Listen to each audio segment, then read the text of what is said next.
Hello friends. Did you know nearly 80% of those who watch my videos aren't subscribed? If you enjoy these stories, please hit that subscribe button and leave a like. It really helps. Thank you for being here. By the way, where are you watching from? Let me know in the comments. Truman Vale's Peterbilt rolled past mile 183 at exactly 12:47 a.m., the dashboard clock glowing pale green in the darkness of the cab. According to his manifest, El Paso was still 6 hours out, but that calculation assumed straight highway driving. Out here in the mountain pass between Arizona and New Mexico, where the two-lane road coiled through rock formations and dropped into sudden valleys, the real time always stretched longer. Through the windshield, Truman could see nothing beyond the twin cones of his headlights cutting through the black. No moon, no stars, no taillights from another vehicle. Just his truck's high beams sweeping across the empty asphalt, catching the occasional creosote bush or twisted juniper clinging to the roadside. He'd been running this route for 3 years now, ever since his dispatcher learned he didn't mind the isolation. Most drivers preferred the interstate 30 miles south, where rest stops appeared every 50 miles and the CB chatter kept you company. But Truman's cargo was sensitive. Precision electronics that couldn't handle the constant vibration of heavy truck traffic.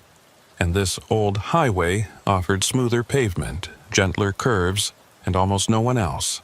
The CB radio mounted below his instrument panel hummed with static on channel 19, the universal trucker frequency. At this hour, though, no one was talking. Occasionally, a burst of interference would crackle through, or a fragment of conversation from some distant relay tower would bloom and fade before he could make out the words. Truman's right hand rested loosely on the steering wheel while his left brought a thermos cup to his lips. The coffee had gone lukewarm, bitter at the edges, but it was enough to keep his eyelids from drooping. Mile markers passed in rhythmic intervals. Mile 185, mile 187, mile 189. Each one flaring green in his headlights for a split second before vanishing back into the endless dark. He'd planned to take a break around 1 o'clock. His GPS showed a way station somewhere near mile 205. Though he wasn't sure if it was still operational. Either way, 10 minutes to stretch his legs and check his fuel gauge would be enough to keep him sharp for the final push into Texas. At 1:03 a.m., as he passed the mile 191 marker, a small sign appeared on the right shoulder. Truman almost didn't notice it at first. Desert highways were littered with forgotten markers, faded detour warnings from roadwork completed years ago, rusted reflectors that hadn't been maintained since the 80s. But as his truck closed the distance, he eased off the accelerator and let his speed drop. The sign was smaller than standard highway markers, its reflective strips dulled by dust and weather, but the text was still legible in his headlights. Service Road, 0.3 miles. An arrow pointed east into the darkness beyond the shoulder. Truman frowned. He'd driven this stretch dozens of times and had never seen that sign before.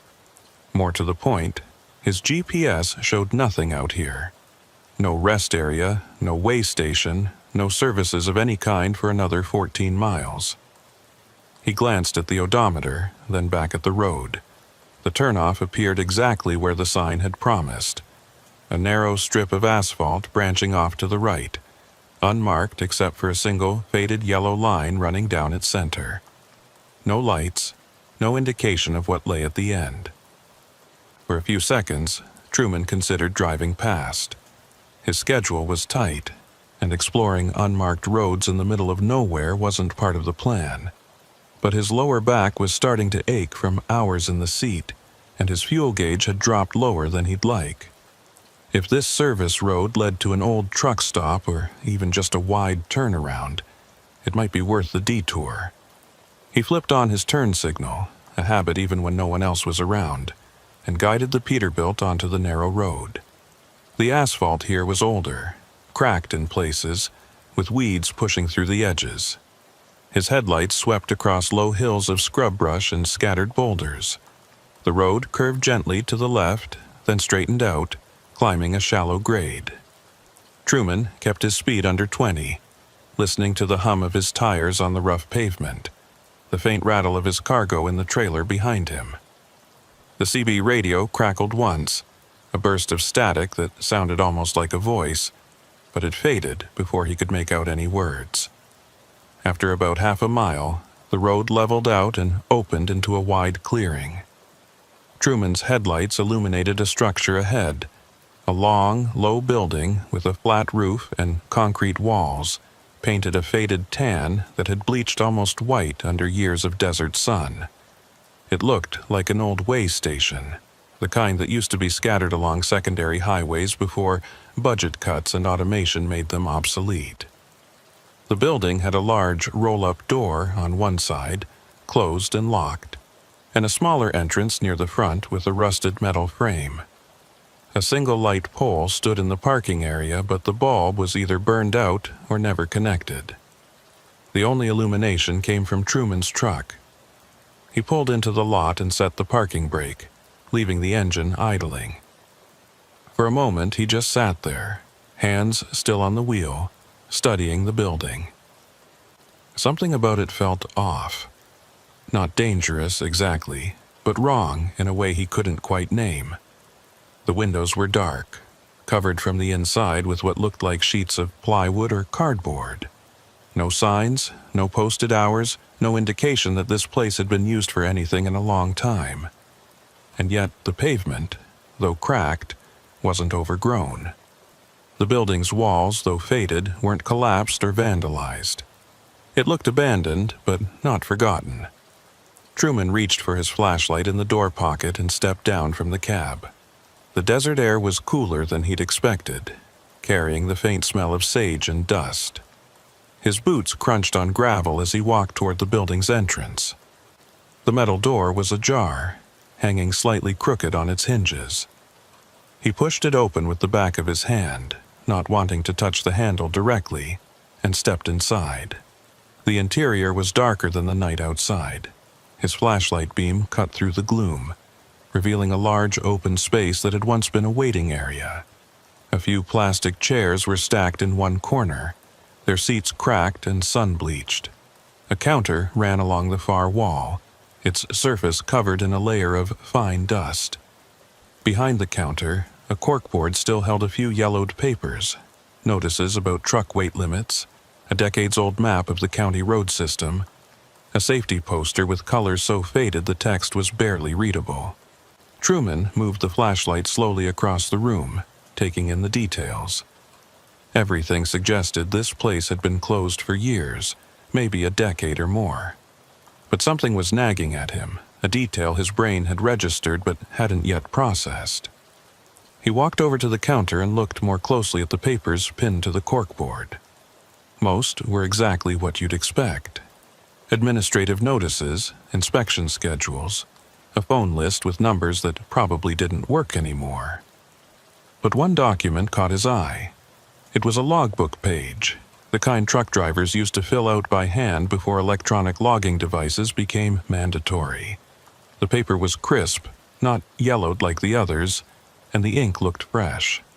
Truman leaned in closer, angling his flashlight to read the handwritten entries. The first thing he noticed was the date at the top of the page. November 3rd, 2025. Today's date. His pulse quickened slightly, a small jolt of adrenaline that made his fingers tighten around the flashlight. He scanned down the columns. Driver name, truck number, cargo, time in, time out. There were only 3 entries, all in the same neat handwriting. The first 2 names meant nothing to him, J. Corbin, D. Salazar. But the third entry made his breath catch in his throat. Truman stared at the page, his mind racing through explanations. A coincidence. There had to be other drivers with the initials T. Except his truck was a Peterbilt 579 and his unit number was 447. He glanced at his watch. 1:11 a.m. 2 minutes past the time written on the log. His hand was steady, but his heartbeat wasn't. He told himself this was some kind of prank. Maybe another driver with the same rig who'd stopped here earlier and decided to mess with whoever came next. But that didn't explain how they'd know he'd be here, on this road, at this exact time. He reached for the CB mic clipped to his belt, thumbing it on. Any units on Channel 19? This is Truman Vale near mile 191 on Old Route 9. Anybody out there familiar with the service road way station? His voice sounded too loud in the empty building, bouncing off the concrete walls. The CB crackled with static, then fell silent. He tried again, this time on Channel 17, a less common frequency some local drivers used. This is Truman Vale, Peterbilt 447, requesting any info on the old way station east of mile 191. Anybody copy? For several seconds there was nothing but the hiss of dead air. Then a voice broke through, male, low, distorted by static or distance. The words were clipped, hard to make out. Don't use, service road, turn back. The transmission cut off abruptly, replaced by silence. Truman pressed the mic again. Say again, I didn't copy. What about the service road? No response. He waited another 30 seconds listening to the faint buzz of the CB, but the voice didn't return. He clipped the mic back onto his belt and looked around the room again. His instincts were screaming at him to leave, to get back in his truck and return to the main highway. But another part of him, the part that had kept him alive on the road for 20 years, wanted answers. If this was some kind of setup, he needed to know. If it was just a creepy coincidence, he needed to confirm it and move on. He walked back toward the entrance, then paused. On the wall beside the door, half hidden behind a stack of old traffic cones, was another corkboard. This one was smaller, and the papers pinned to it looked newer. Truman moved the cones aside and aimed his flashlight at the board. The documents were police reports, or at least photocopies of them. The first one was dated August 2019 and detailed a missing person case, a truck driver named Marcus Holt, who'd disappeared on Route 9 near mile 195. The second report, from April 2021, described another disappearance. A driver named Elena Soto, last seen at a fuel stop in Deeming, her truck found abandoned near mile 188. There were 5 more reports, all following the same pattern. Drivers who'd vanished on this stretch of highway, their rigs sometimes found, sometimes not, but the drivers themselves never located. Truman's mouth went dry. He scanned the names again, looking for any he recognized. None of them rang a bell, but the pattern was undeniable. 7 drivers, all gone without a trace, all within a 10-mile stretch of this road. And now his name was written in a logbook dated for today, with no time of departure. A sound from outside made him spin around. A soft, metallic click, like a door latch being tested. Truman killed his flashlight and moved to the window, peering through a gap in the plywood. His truck was still idling in the lot exactly where he'd left it. But now there was another vehicle beside it. A dark-colored pickup with no plates, its headlights off. He hadn't heard it approach. 2 figures stood near the passenger side of his Peterbilt, one of them reaching for the door handle. Truman's training kicked in. He wasn't a fighter, but he knew how to move fast when he needed to. He slipped out the back exit of the building, a door he'd noticed earlier that led to a loading area behind the way station. The night air hit him again, colder now, and he moved quickly but quietly along the side of the building, keeping to the shadows. From this angle, he could see the 2 figures more clearly. Both wore dark jackets and baseball caps pulled low. One of them was trying the driver's door of his truck, while the other stood watch, scanning the area with a handheld flashlight. Truman reached into his pocket and pulled out his keys.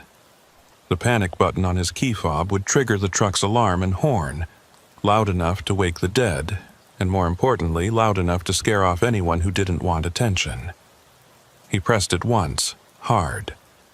The Peterbilt's horn blasted across the clearing, a long, piercing wail that echoed off the hills. The two figures jerked back from the truck, momentarily frozen. Truman didn't wait to see what they'd do next. He sprinted toward the cab, keys in hand, and yanked open the driver's door. The figure who'd been trying the handle had already retreated to the pickup, and the engine roared to life. Truman threw himself into the seat, slammed the door, and released the parking brake in one motion. His foot hit the accelerator as the pickup's headlights snapped on, blinding him for a split second. The Peterbilt lurched forward, tires spinning on loose gravel before finding traction. Truman didn't bother with a three-point turn. He just aimed for the service road and floored it, the trailer swaying behind him as he picked up speed. In the rearview mirror, the pickup was following, but it wasn't gaining. Truman knew his rig couldn't outrun a light vehicle on straightaways, but he also knew these roads. If he could make it back to the highway, he'd have options. He kept the accelerator down, watching the narrow road unspool in his headlights, his knuckles white on the steering wheel. The turnoff to the main highway appeared faster than he'd expected, and he took the corner wide, feeling the trailer's rear wheels drift slightly before the weight settled. The pickup followed, its headlights filling his mirrors with harsh white light. But as soon as Truman merged onto the two-lane highway, the pickup fell back. He watched it slow, then stop at the edge of the service road, as if there were an invisible line it wouldn't cross. After a few seconds, it reversed, headlights sweeping across the desert, and disappeared back down the service road. Truman didn't slow down.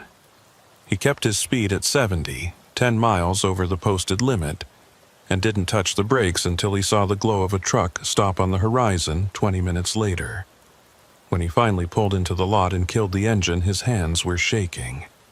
He sat there for a long time, staring at the bright fluorescent lights of the building, listening to the tick of the cooling engine.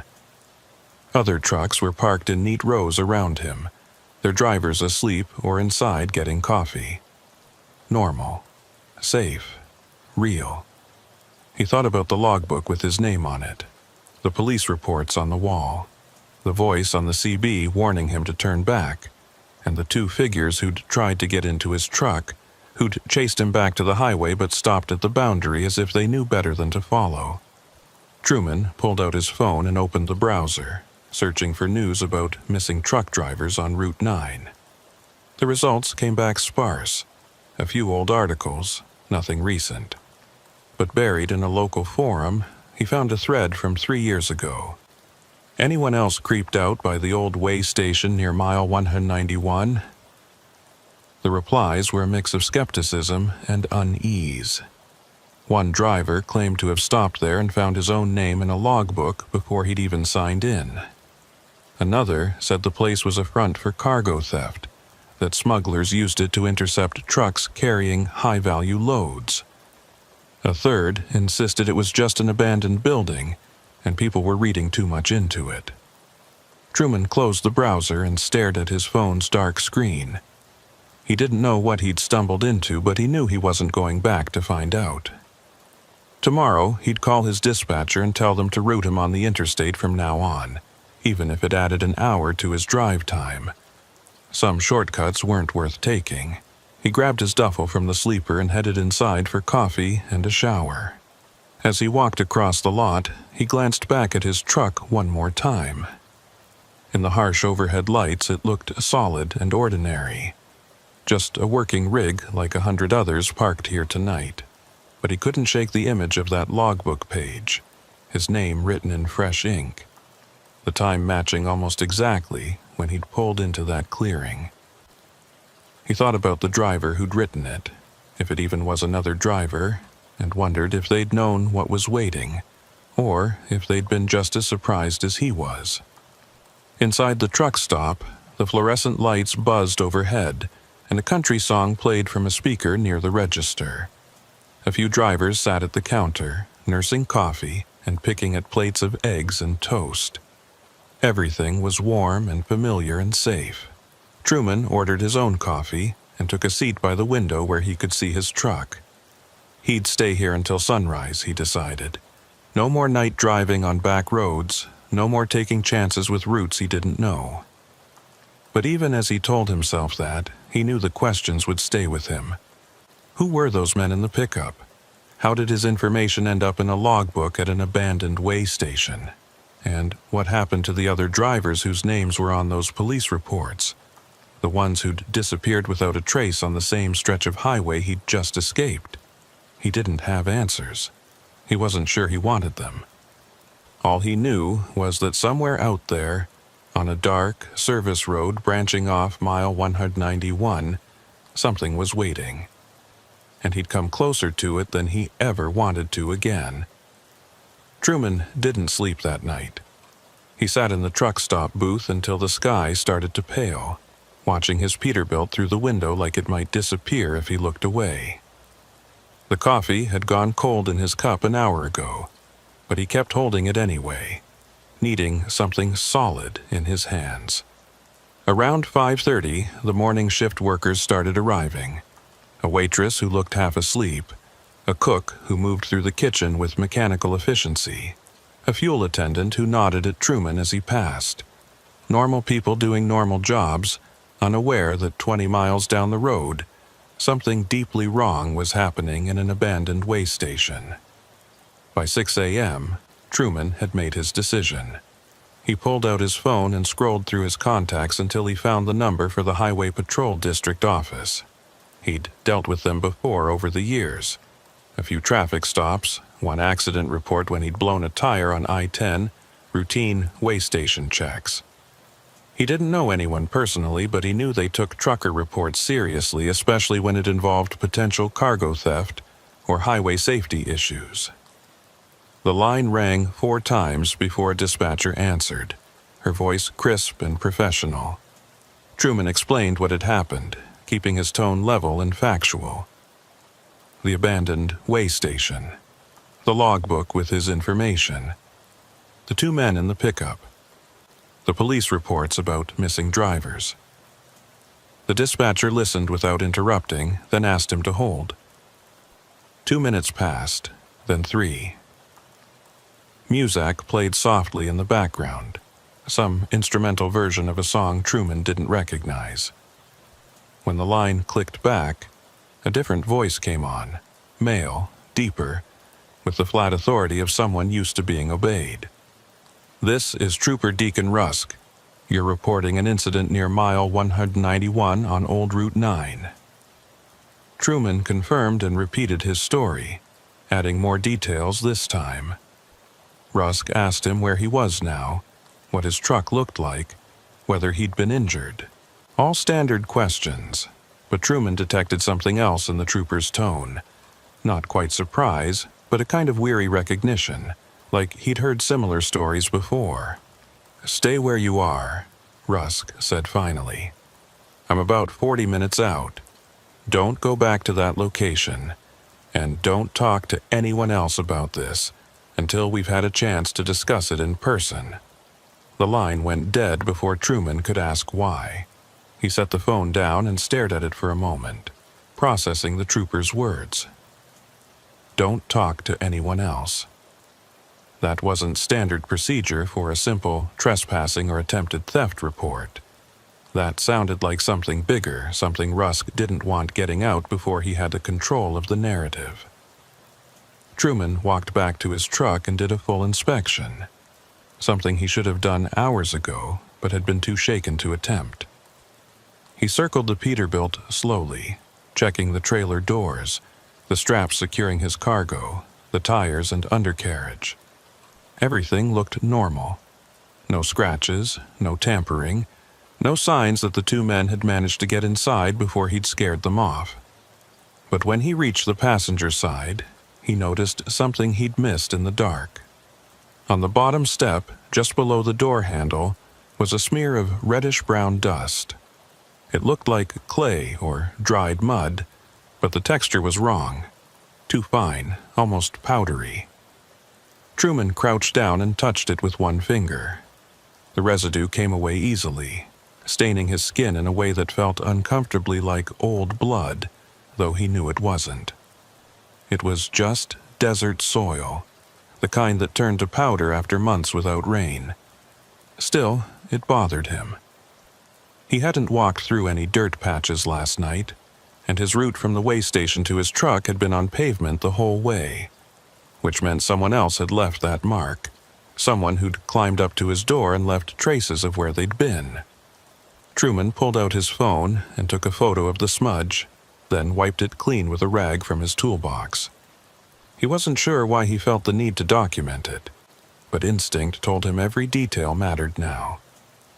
45 minutes later, a white Ford Explorer with highway patrol markings pulled into the truck stop lot. The vehicle parked 2 spaces down from Truman's rig, and a man in his late 40s stepped out, tall, broad-shouldered, with gray threading through his dark hair, and the kind of face that had spent too many years squinting into the sun. He wore the standard tan uniform with a badge on his chest and a sidearm on his hip. But what struck Truman most was the way he moved. Deliberate, cautious, like someone walking into a situation that might turn bad without warning.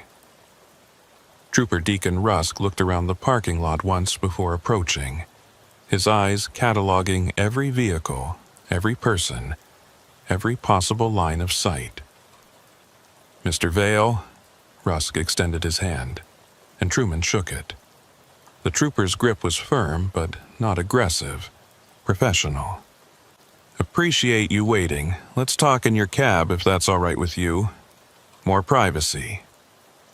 Truman nodded and led the way. They climbed into the Peterbilt, Rusk taking the passenger seat and pulling the door shut behind him. For a moment, neither of them spoke.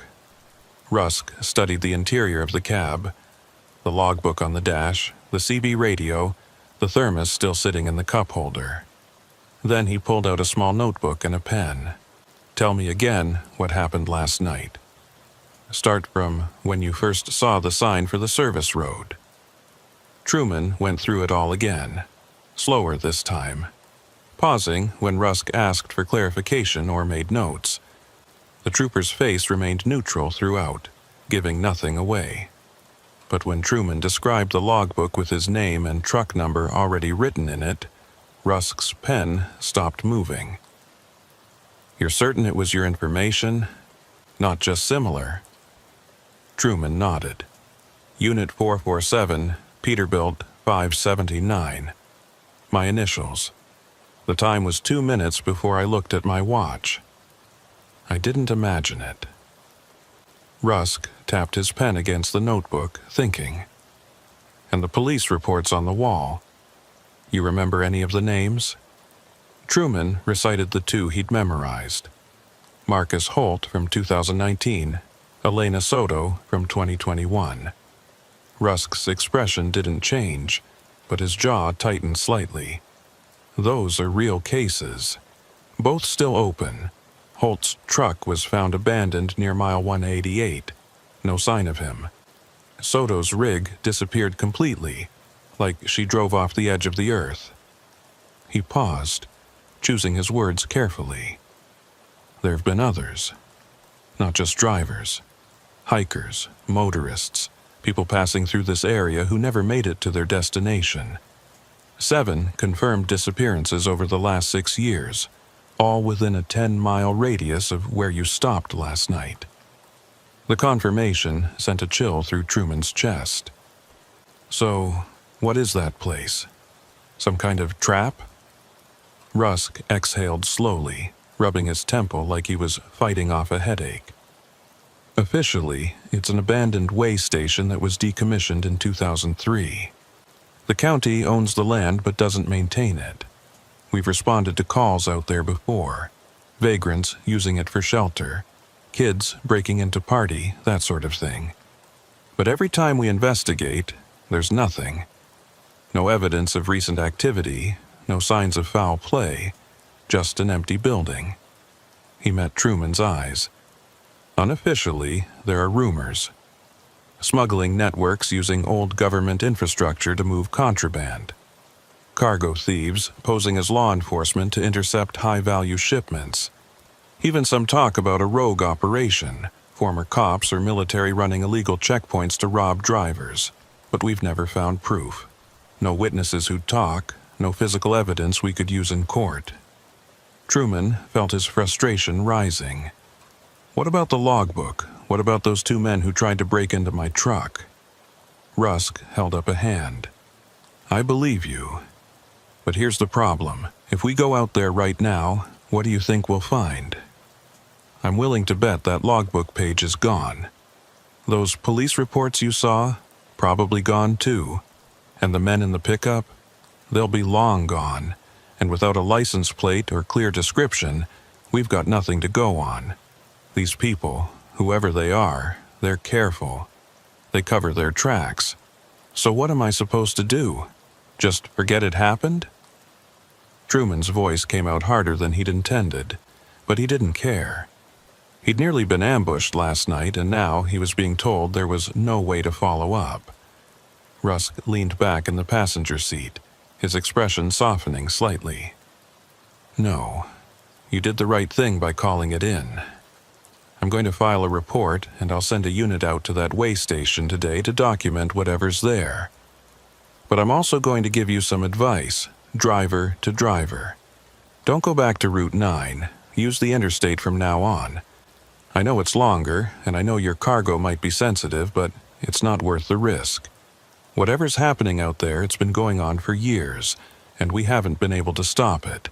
Until we do, the best thing you can do is stay away. Truman wanted to argue, but he knew Rusk was right. He wasn't a cop or a detective. He was a truck driver with a load to deliver and a schedule to keep. Getting involved in whatever criminal operation was using that way station as a base wasn't his job. Still, the thought of just walking away sat poorly with him. What about the other drivers? The ones who disappeared? Do their families know you're still investigating? Rusk's silence was answer enough. After a moment, he said quietly, "Some cases go cold. Doesn't mean we stop caring. It just means we run out of leads." They sat in the cab for another few minutes while Rusk finished his notes and collected Truman's contact information. Before he left, the trooper reached into his jacket and pulled out a business card. "If you remember anything else, or if anyone contacts you about last night, call me directly. My cell's on the back." Truman took the card and studied it. Deacon Rusk, Highway Patrol, Criminal Investigations Division. The title made him pause. "You're not regular patrol?" Rusk shook his head. "I work missing persons and suspected human trafficking cases. Route 9 has been on my radar for 3 years. You're the first person who's called in a report and actually stuck around to talk to us. Most people just keep driving and try to forget what they saw." After Rusk left, Truman sat alone in his cab for a long time, turning the business card over in his hands. The sun was fully up now, the truck stop parking lot filling with morning traffic. He knew he should get back on the road, make up the time he'd lost, deliver his cargo to El Paso. But instead, he found himself thinking about the logbook. Not just the page with his name on it, but the other entries he'd seen. J. Corbin, D. Salazar. Were those real people? Had they stopped at that way station too? And if so, where were they now? He pulled out his phone and opened a search engine, typing in the names one at a time. The results were scattered and inconclusive. A few social media profiles that might or might not be the same people. No news articles. No missing person reports that matched. Either the names were fake, or the people behind them had disappeared so thoroughly that even the internet had forgotten them. Truman was about to close the browser when he noticed a forum post from a trucking community site. The thread was titled, "Weird Experiences on Route 9, Arizona-New Mexico Border." He clicked it open and started reading. The posts went back almost 5 years, and the stories were disturbingly similar to his own. drivers reporting strange signs directing them to unmarked service roads. Abandoned buildings with lights that seemed to turn on and off at random. Vehicles following them for miles before disappearing without explanation. One poster described finding a logbook at an old rest stop with his truck's VIN number already written in it, dated 3 days before he'd even taken the load. Another claimed to have been chased by a pickup with no plates after stopping at a way station that didn't appear on any map. The thread had dozens of replies, some skeptical, others sharing their own encounters. But what struck Truman most was the pattern. Almost every incident happened between mile 185 and mile 200, and almost every driver mentioned the same thing, a feeling of being watched, of being expected. Truman scrolled to the most recent post, dated just 2 weeks ago. The username was NightHollerA7, and the message was short. Drove Route 9 last night. Saw the service road sign at mile 191. Didn't take it, thank God. But I saw something in my mirror after I passed. A truck that looked like mine, same model, same color, turning onto that road. I slowed down to see if they needed help, but when I looked again, there was nothing there, just empty pavement. I don't know what I saw, but I'm never running that road again. Truman had stomach tightened. He thought about the voice he'd heard on the CB, the warning to turn back. Had that been another driver trying to help, or something else? He bookmarked the forum thread and closed his browser, feeling more unsettled than before.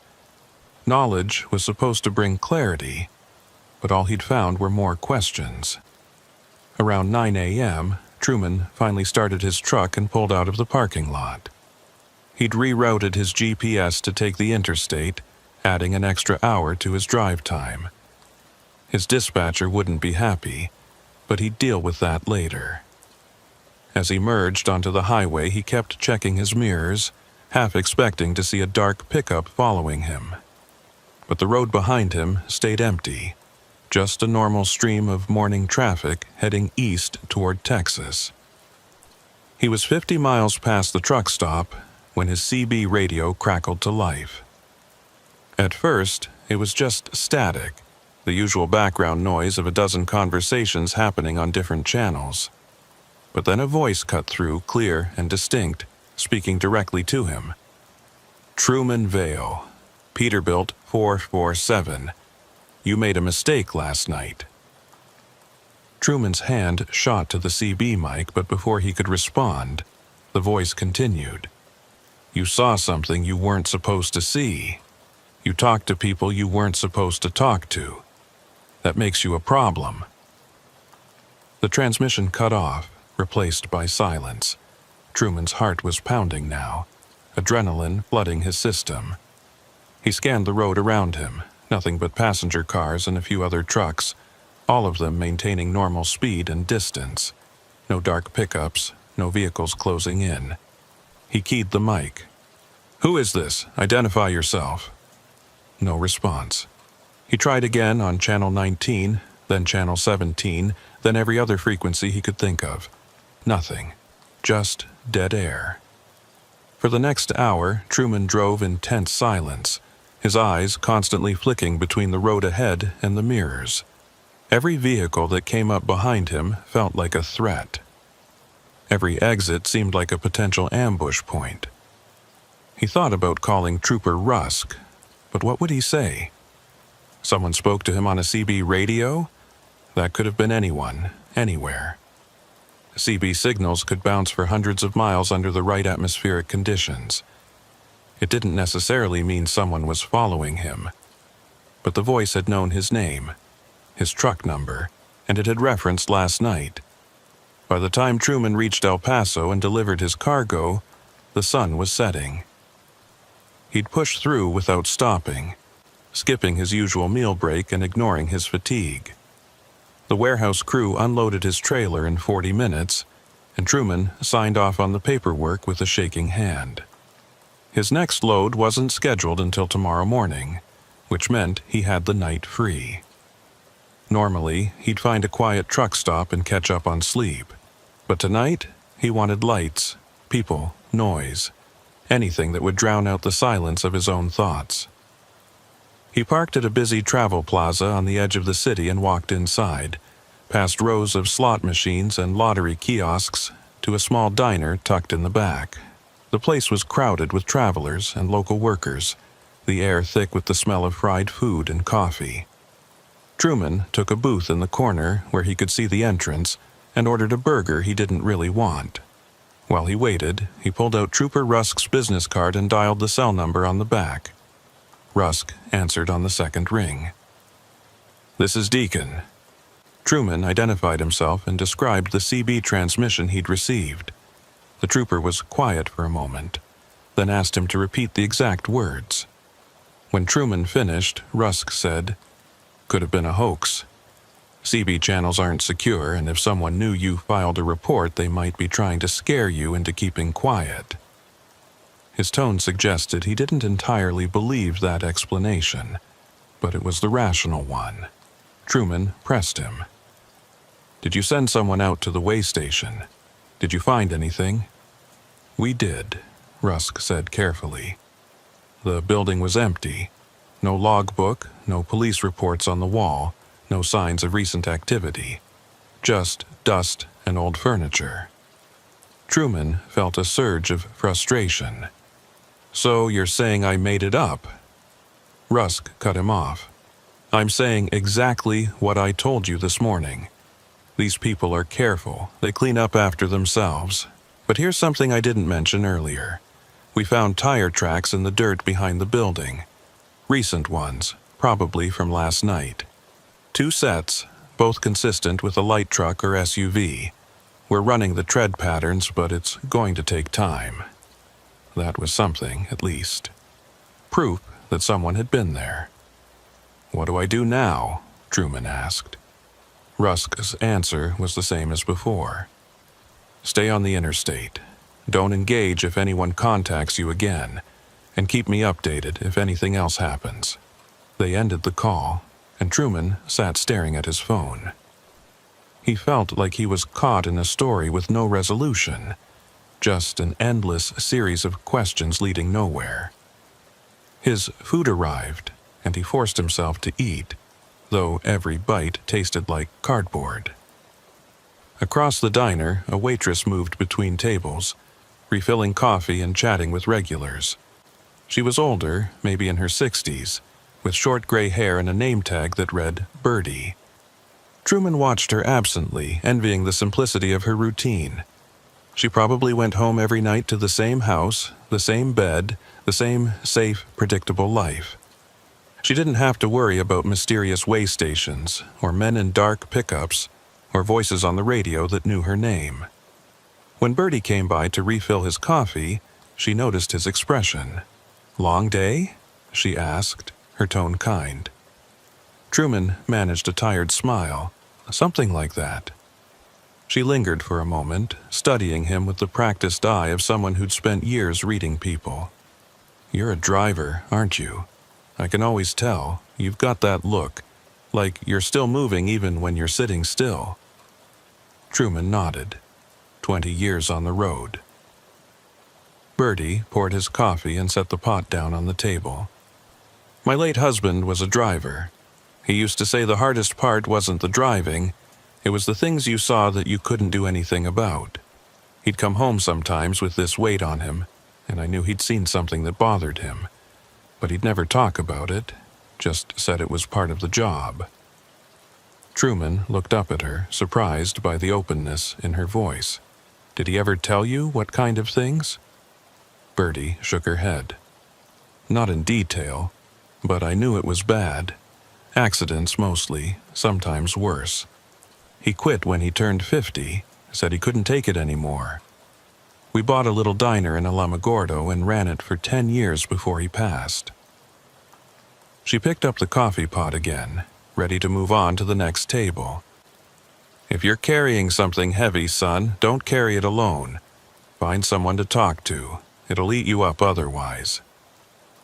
She walked away before Truman could respond, leaving him alone with his thoughts and his half-eaten burger. He thought about her words, about the weight drivers carried. He'd always prided himself on being tough, on handling whatever the road threw at him without complaint. But last night had shaken something loose in him, a realization that there were things out there he didn't understand and couldn't control. And for the first time in years, he felt genuinely afraid. He finished his meal in silence, paid his bill, and walked back to his truck. The parking lot was quieter now, the evening crowd thinning out as people continued on their journeys. Truman climbed into his cab and locked the doors, then pulled the curtains closed around the sleeper. Tomorrow, he'd pick up his next load and head north, away from Route 9 and whatever was lurking there. But tonight, he knew he wouldn't sleep easy. Because somewhere in the back of his mind, he could still hear that voice on the CB, calm and certain. You made a mistake last night. And the worst part was, Truman didn't know what mistake he was supposed to have made. Stopping at the way station? Calling the police? Escaping before they could catch him? Or was the mistake simply that he'd survived when others hadn't, and now he knew too much to be allowed to just walk away? He lay down on the bunk, fully clothed, one hand resting on the CB mic clipped to his belt. Outside, the sounds of the truck stop continued. Engines starting, air brakes hissing, the distant chatter of other drivers on their radios. Normal sounds, safe sounds.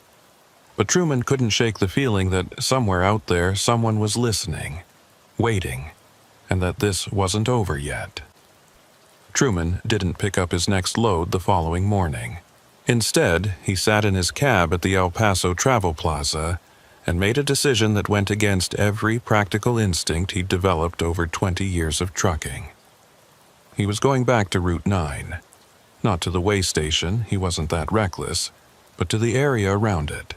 He needed to understand what he'd stumbled into, and more importantly, he needed to know if he was really in danger or if his paranoia was just getting the better of him.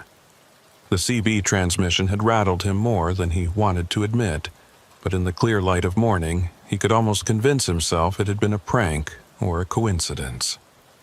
Almost. He spent the morning at a library branch in downtown El Paso, using their public computers to dig deeper into the missing person cases Trooper Rusk had mentioned. The library was quiet, mostly empty except for a few students and elderly patrons reading newspapers. Truman felt conspicuous in his worn jeans and trucking company jacket, but no one paid him any attention. He started with Marcus Holt, the driver who'd disappeared in 2019. Local news archives showed a brief article about his abandoned freightliner being found near mile 188. Hazard lights still flashing. Cargo untouched. Holt was 42, married, father of 3. His wife had been interviewed, pleading for information. The case went cold after 6 weeks. No body, no evidence of foul play, just a truck sitting empty on the shoulder like its driver had stepped out for a cigarette and never came back. Elena Soto's case was even stranger. Her truck had vanished completely. No abandoned vehicle, no cargo recovery, nothing. She'd checked in with her dispatcher at a fuel stop in Deeming, said she'd be taking Route 9 to save time, and was never heard from again. Her GPS tracker showed her route until mile 192. Then the signal went dark. Search teams combed the area for days, even brought in cadaver dogs and a helicopter, but found nothing. It was as if she and her entire rig had been erased from existence. The article mentioned that her family suspected she'd been targeted by cargo thieves, but investigators found no evidence to support that theory.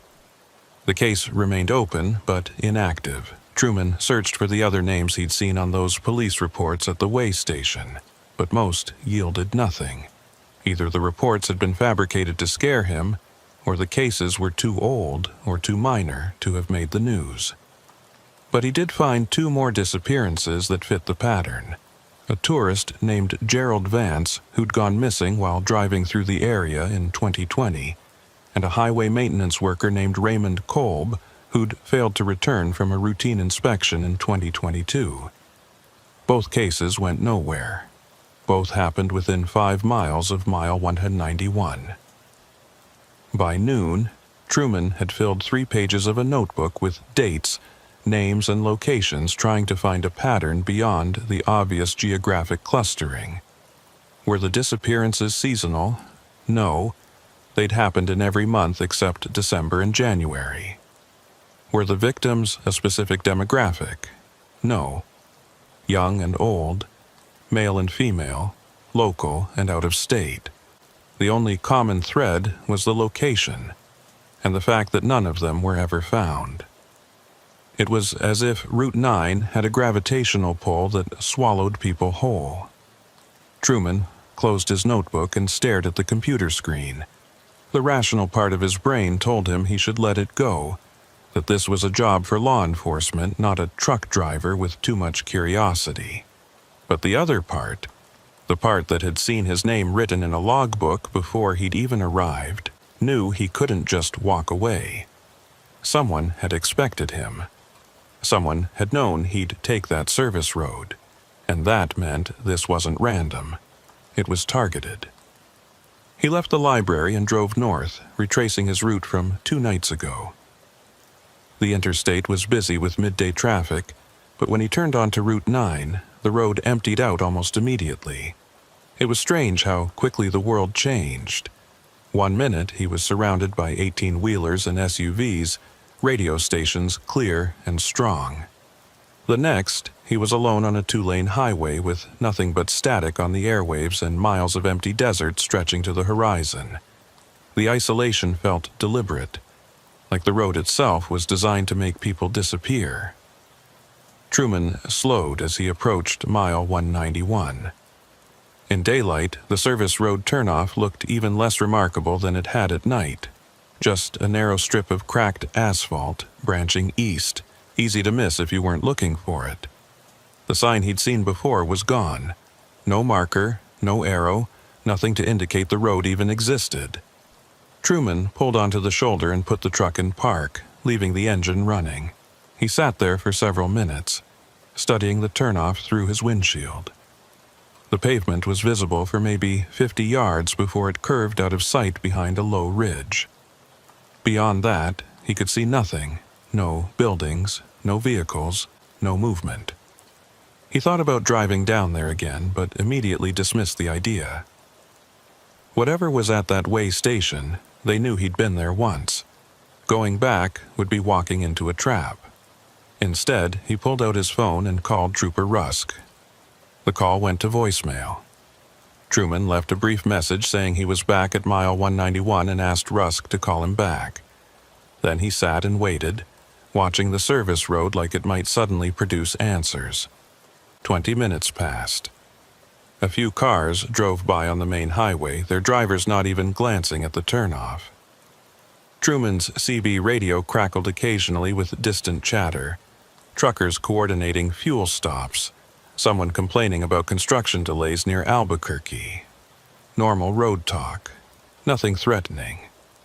He was starting to feel foolish for coming back when his phone rang. It was Rusk. "What the hell are you doing?" The trooper's voice was sharp, almost angry. "I told you to stay away from that area." Truman kept his tone calm. "I'm not at the way station. I'm just parked on the highway observing. Have you gotten any new information?" Rusk was silent for a moment, and Truman could hear papers rustling in the background. When he spoke again, his voice was quieter, more controlled. "We got results back on those tire tracks. They match a Ford F-250, probably a 2015 or 2016 model, dark blue or black. No plates registered to that description in the area, which means it's either stolen or running illegal tags." "That's something," Truman said. "Did you put out an alert?" Rusk's sigh was audible even over the phone. "We did, but without a plate number or a clear suspect, there's not much we can do. There are thousands of trucks like that in New Mexico alone." He paused, then added, "Look, I know you want answers, but you're putting yourself at risk. These people, whoever they are, they've been operating for years without getting caught. That means they're smart, they're organized, and they don't leave witnesses. You need to go back to El Paso and let us handle this." Truman was about to respond when he saw movement in his side mirror. A vehicle had pulled onto the shoulder about 100 yards behind him. A dark pickup, no front plate visible, engine idling. His chest tightened. "Rusk, I've got company. Dark truck just pulled up behind me." The trooper's voice sharpened. "Can you see the driver?" Truman adjusted his mirror, trying to get a better angle.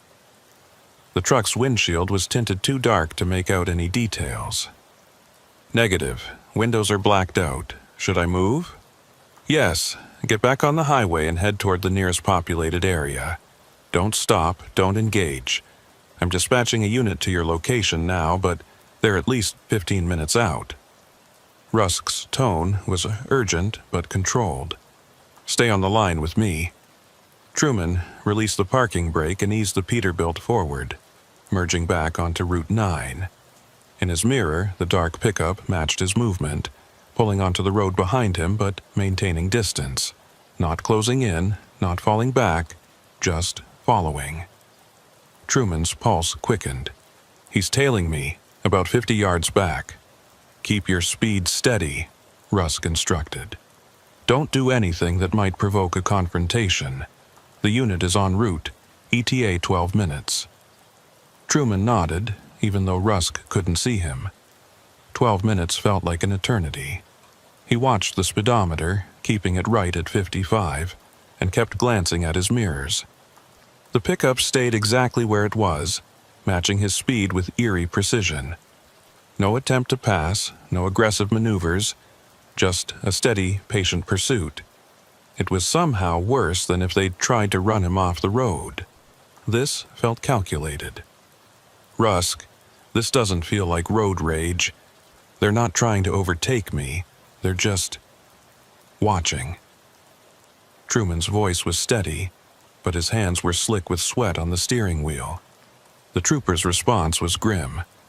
"They're testing you, seeing if you'll panic, if you'll make a mistake. Don't give them one, just keep driving." The miles crawled by. Truman passed mile 195, then mile 198. Still, the pickup followed, a dark shadow in his mirrors. He tried to get a look at the license plate, but either it was missing or covered in mud. He couldn't tell which. His CB radio crackled, and for a second he thought it might be another threatening message. But it was just static, the empty hiss of dead air. At mile 203, Truman spotted something up ahead. A rest area, one of the official state-maintained ones with bathrooms and vending machines. There were 2 other vehicles in the lot, a minivan and a sedan, not empty, which meant potential witnesses. Truman made a split-second decision. "I'm pulling into the rest area at mile 203. There are people here, maybe that'll scare them off." Rusk hesitated, then said, "All right. Park near the other vehicles, stay in your cab, and keep your doors locked. The unit is 8 minutes out." Truman signaled and pulled into the rest area, choosing a spot between the minivan and the sedan. The dark pickup followed him into the lot but didn't park. Instead, it made a slow loop around the perimeter, passing close enough that Truman could finally see the driver's side window roll down.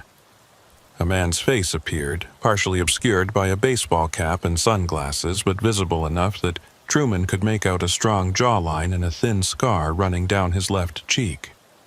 The man stared directly at Truman, holding his gaze for 3 long seconds.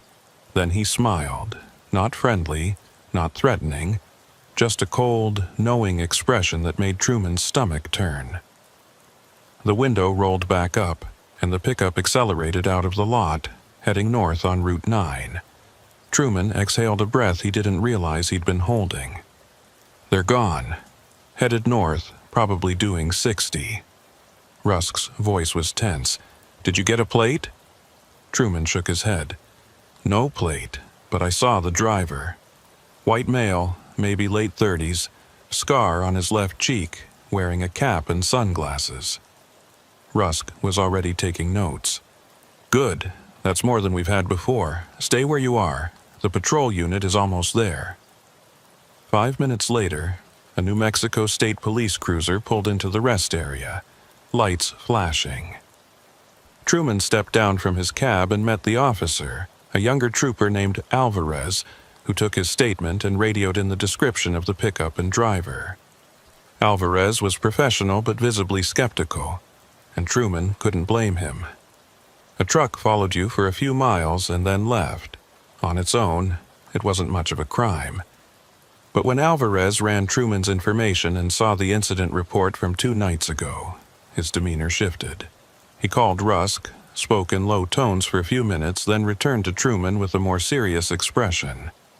Trooper Rusk wants you to come into the district office. He's got some things he wants to show you, and he thinks you might be able to help identify some other people of interest. Alvarez glanced at Truman's Peterbilt. You okay to drive there, or do you need an escort? Truman shook his head. I can drive. Where's the office? Alvarez gave him the address, a small town called Lordsburg, about 40 miles west. Stick to the interstate, not Route 9. Rusk was very clear about that. An hour later, Truman was sitting in a cramped conference room at the State Police District office in Lordsburg. Trooper Rusk sat across from him, a manila folder open on the table between them. The folder contained photographs, surveillance stills, driver's license photos, mugshots. Rusk slid the first image across the table. Recognize this person? Truman studied the photo. It showed a man in his 40s with thinning hair and a weathered face. He looked vaguely familiar, but Truman couldn't place him. Maybe. I might have seen him at a truck stop or fuel station, but I couldn't say for sure.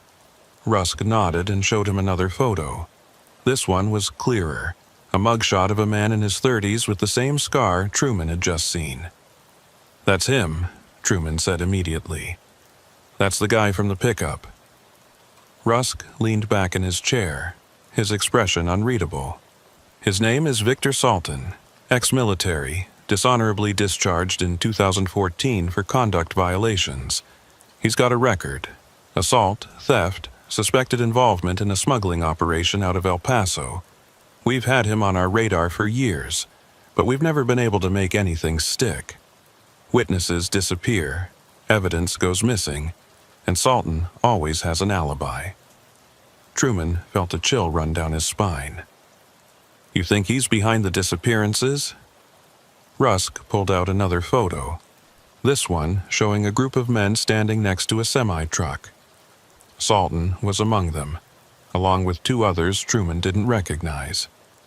We think he's part of a crew. They target high-value cargo, electronics, pharmaceuticals, anything that can be moved and sold quickly. They use the old way station as a staging area. Drivers get diverted there under false pretenses, and once they're isolated, the crew takes the cargo and disposes of the driver. The bluntness of Rusk's words hit Truman like a punch. You're saying they kill them? Rusk met his eyes.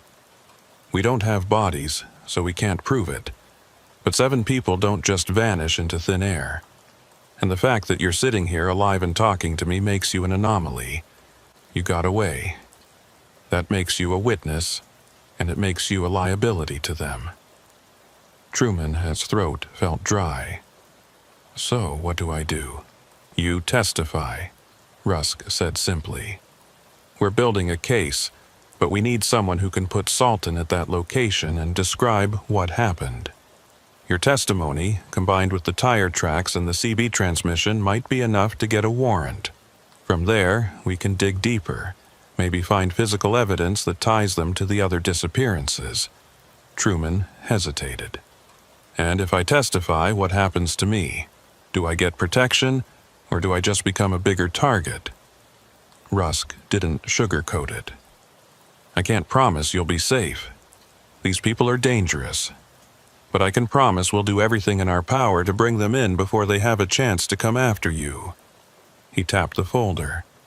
"Right now, you're the best lead we've had in 3 years. I need you to help us close this."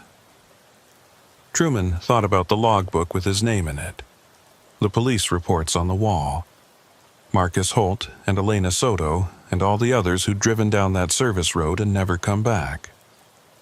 He thought about their families, still waiting for answers that might never come. And he thought about the scar-faced man in the pickup, smiling at him like they shared a secret. He couldn't let that stand. "All right," Truman said finally. "I'll testify. Tell me what you need." For the next 2 hours, Rusk walked him through the process. Formal statements, timeline reconstructions, identifying other potential witnesses from the trucking forum Truman had found. They discussed the CB transmission, the logbook, the 2 men who'd tried to break into his truck. Every detail was documented, photographed, recorded. By the time they finished, it was late afternoon, and Truman felt drained. But he also felt something else. Purpose. For the first time since this started, he wasn't just running. He was fighting back.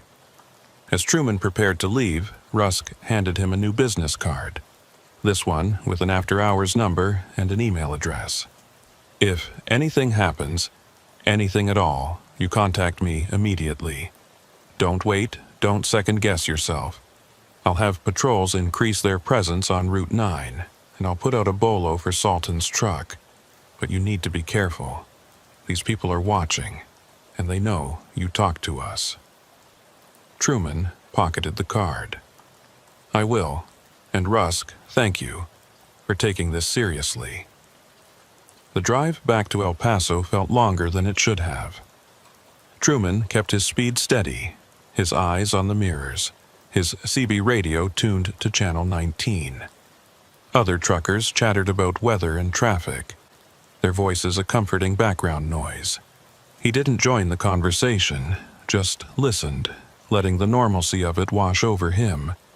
But in the back of his mind, he couldn't stop thinking about Victor Salton's smile, cold and knowing, like a predator sizing up prey. When Truman finally pulled into the travel plaza that night, he parked under the brightest light he could find, nose out, with a clear view of the entrance. He did a full walk-around of his truck, checking every lock, every strap, every panel. Everything was secure, but he didn't feel secure. He felt exposed, like he was standing on a stage with a spotlight on him and 1,000 eyes watching from the darkness beyond.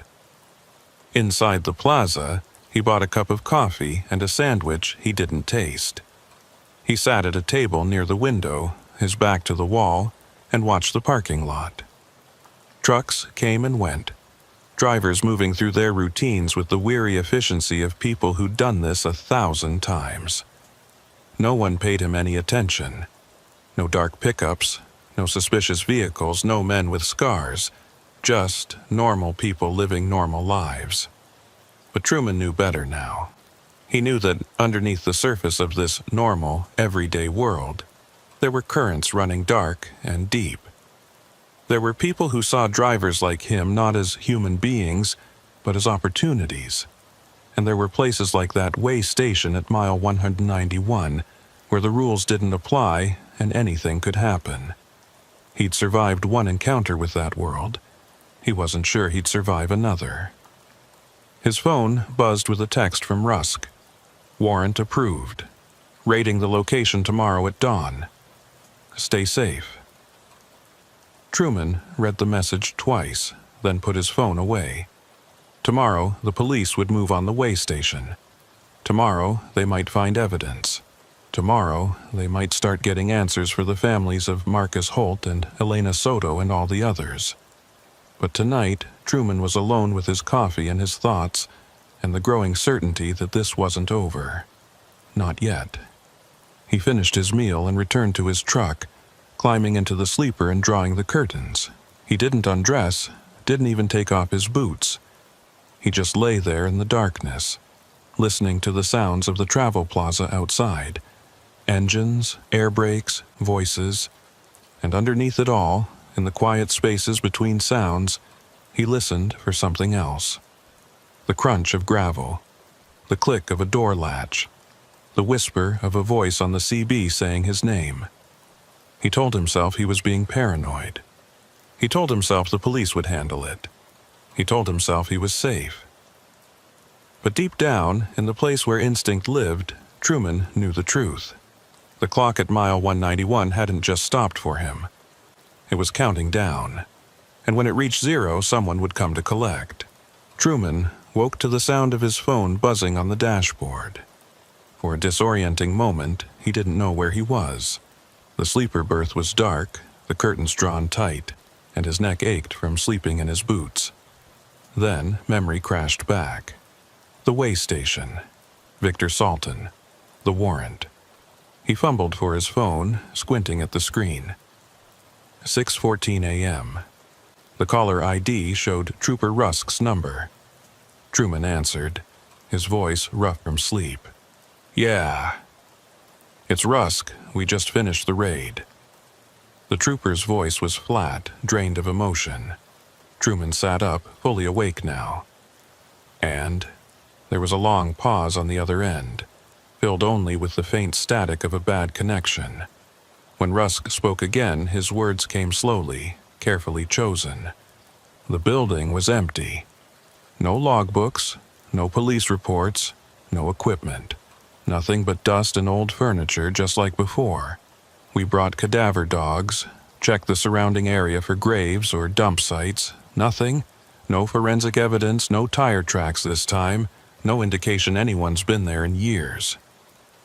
Truman's chest tightened. That's impossible. I was there 3 days ago. There were tire tracks, you confirmed it. Rusk's sigh was audible. I know. But either they cleaned the scene completely, or... He trailed off. Truman finished the thought.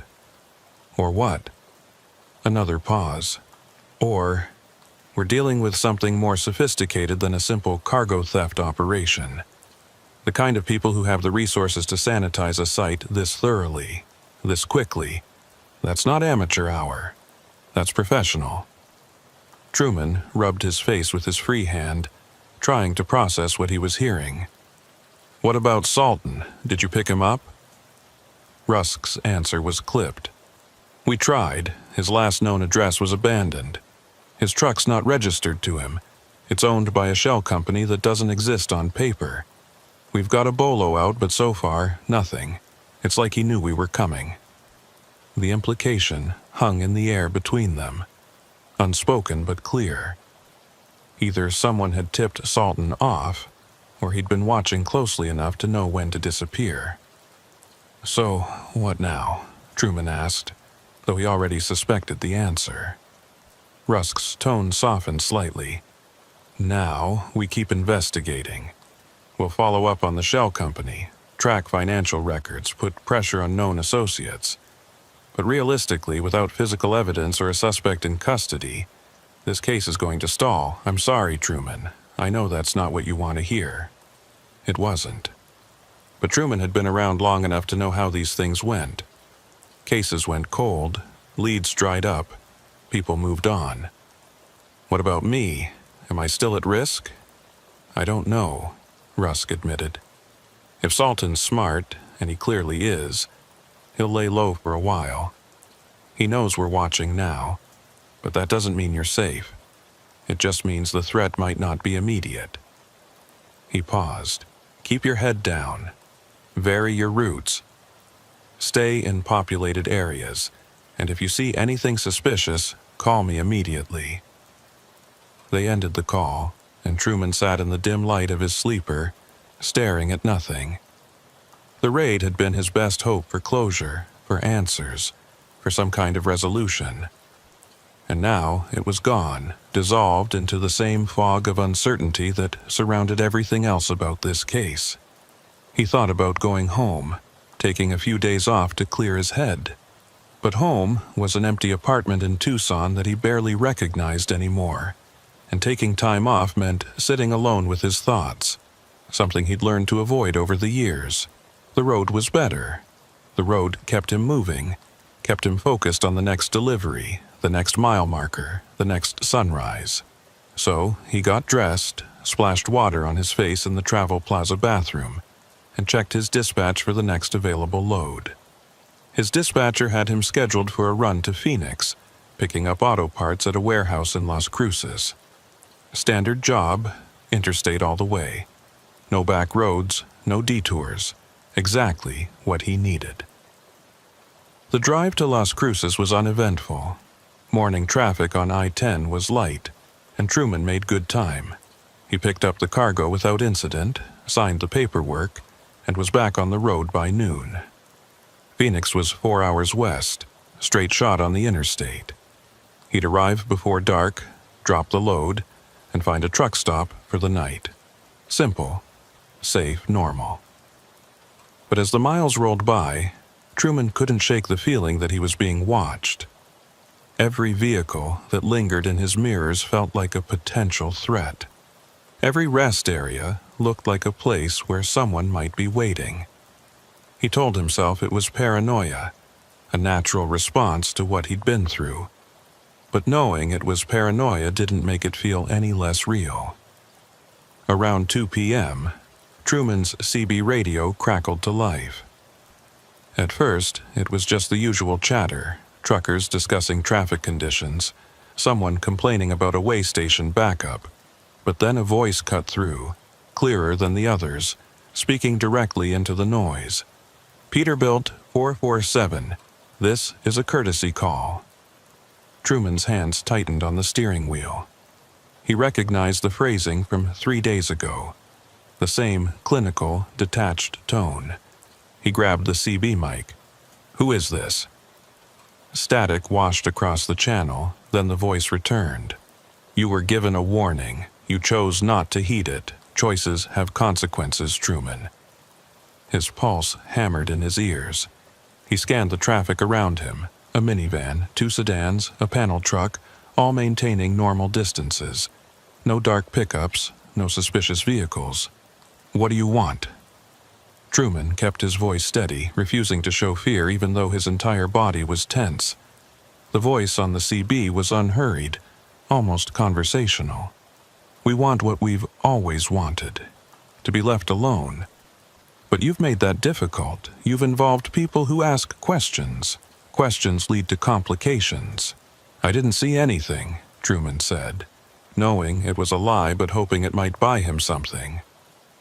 I stopped at an old building, looked around and left. That's all. A soft laugh came through the speaker, devoid of humor. You saw enough, you know enough. And now you've testified. That makes you a problem that needs solving. The transmission ended abruptly, leaving only static.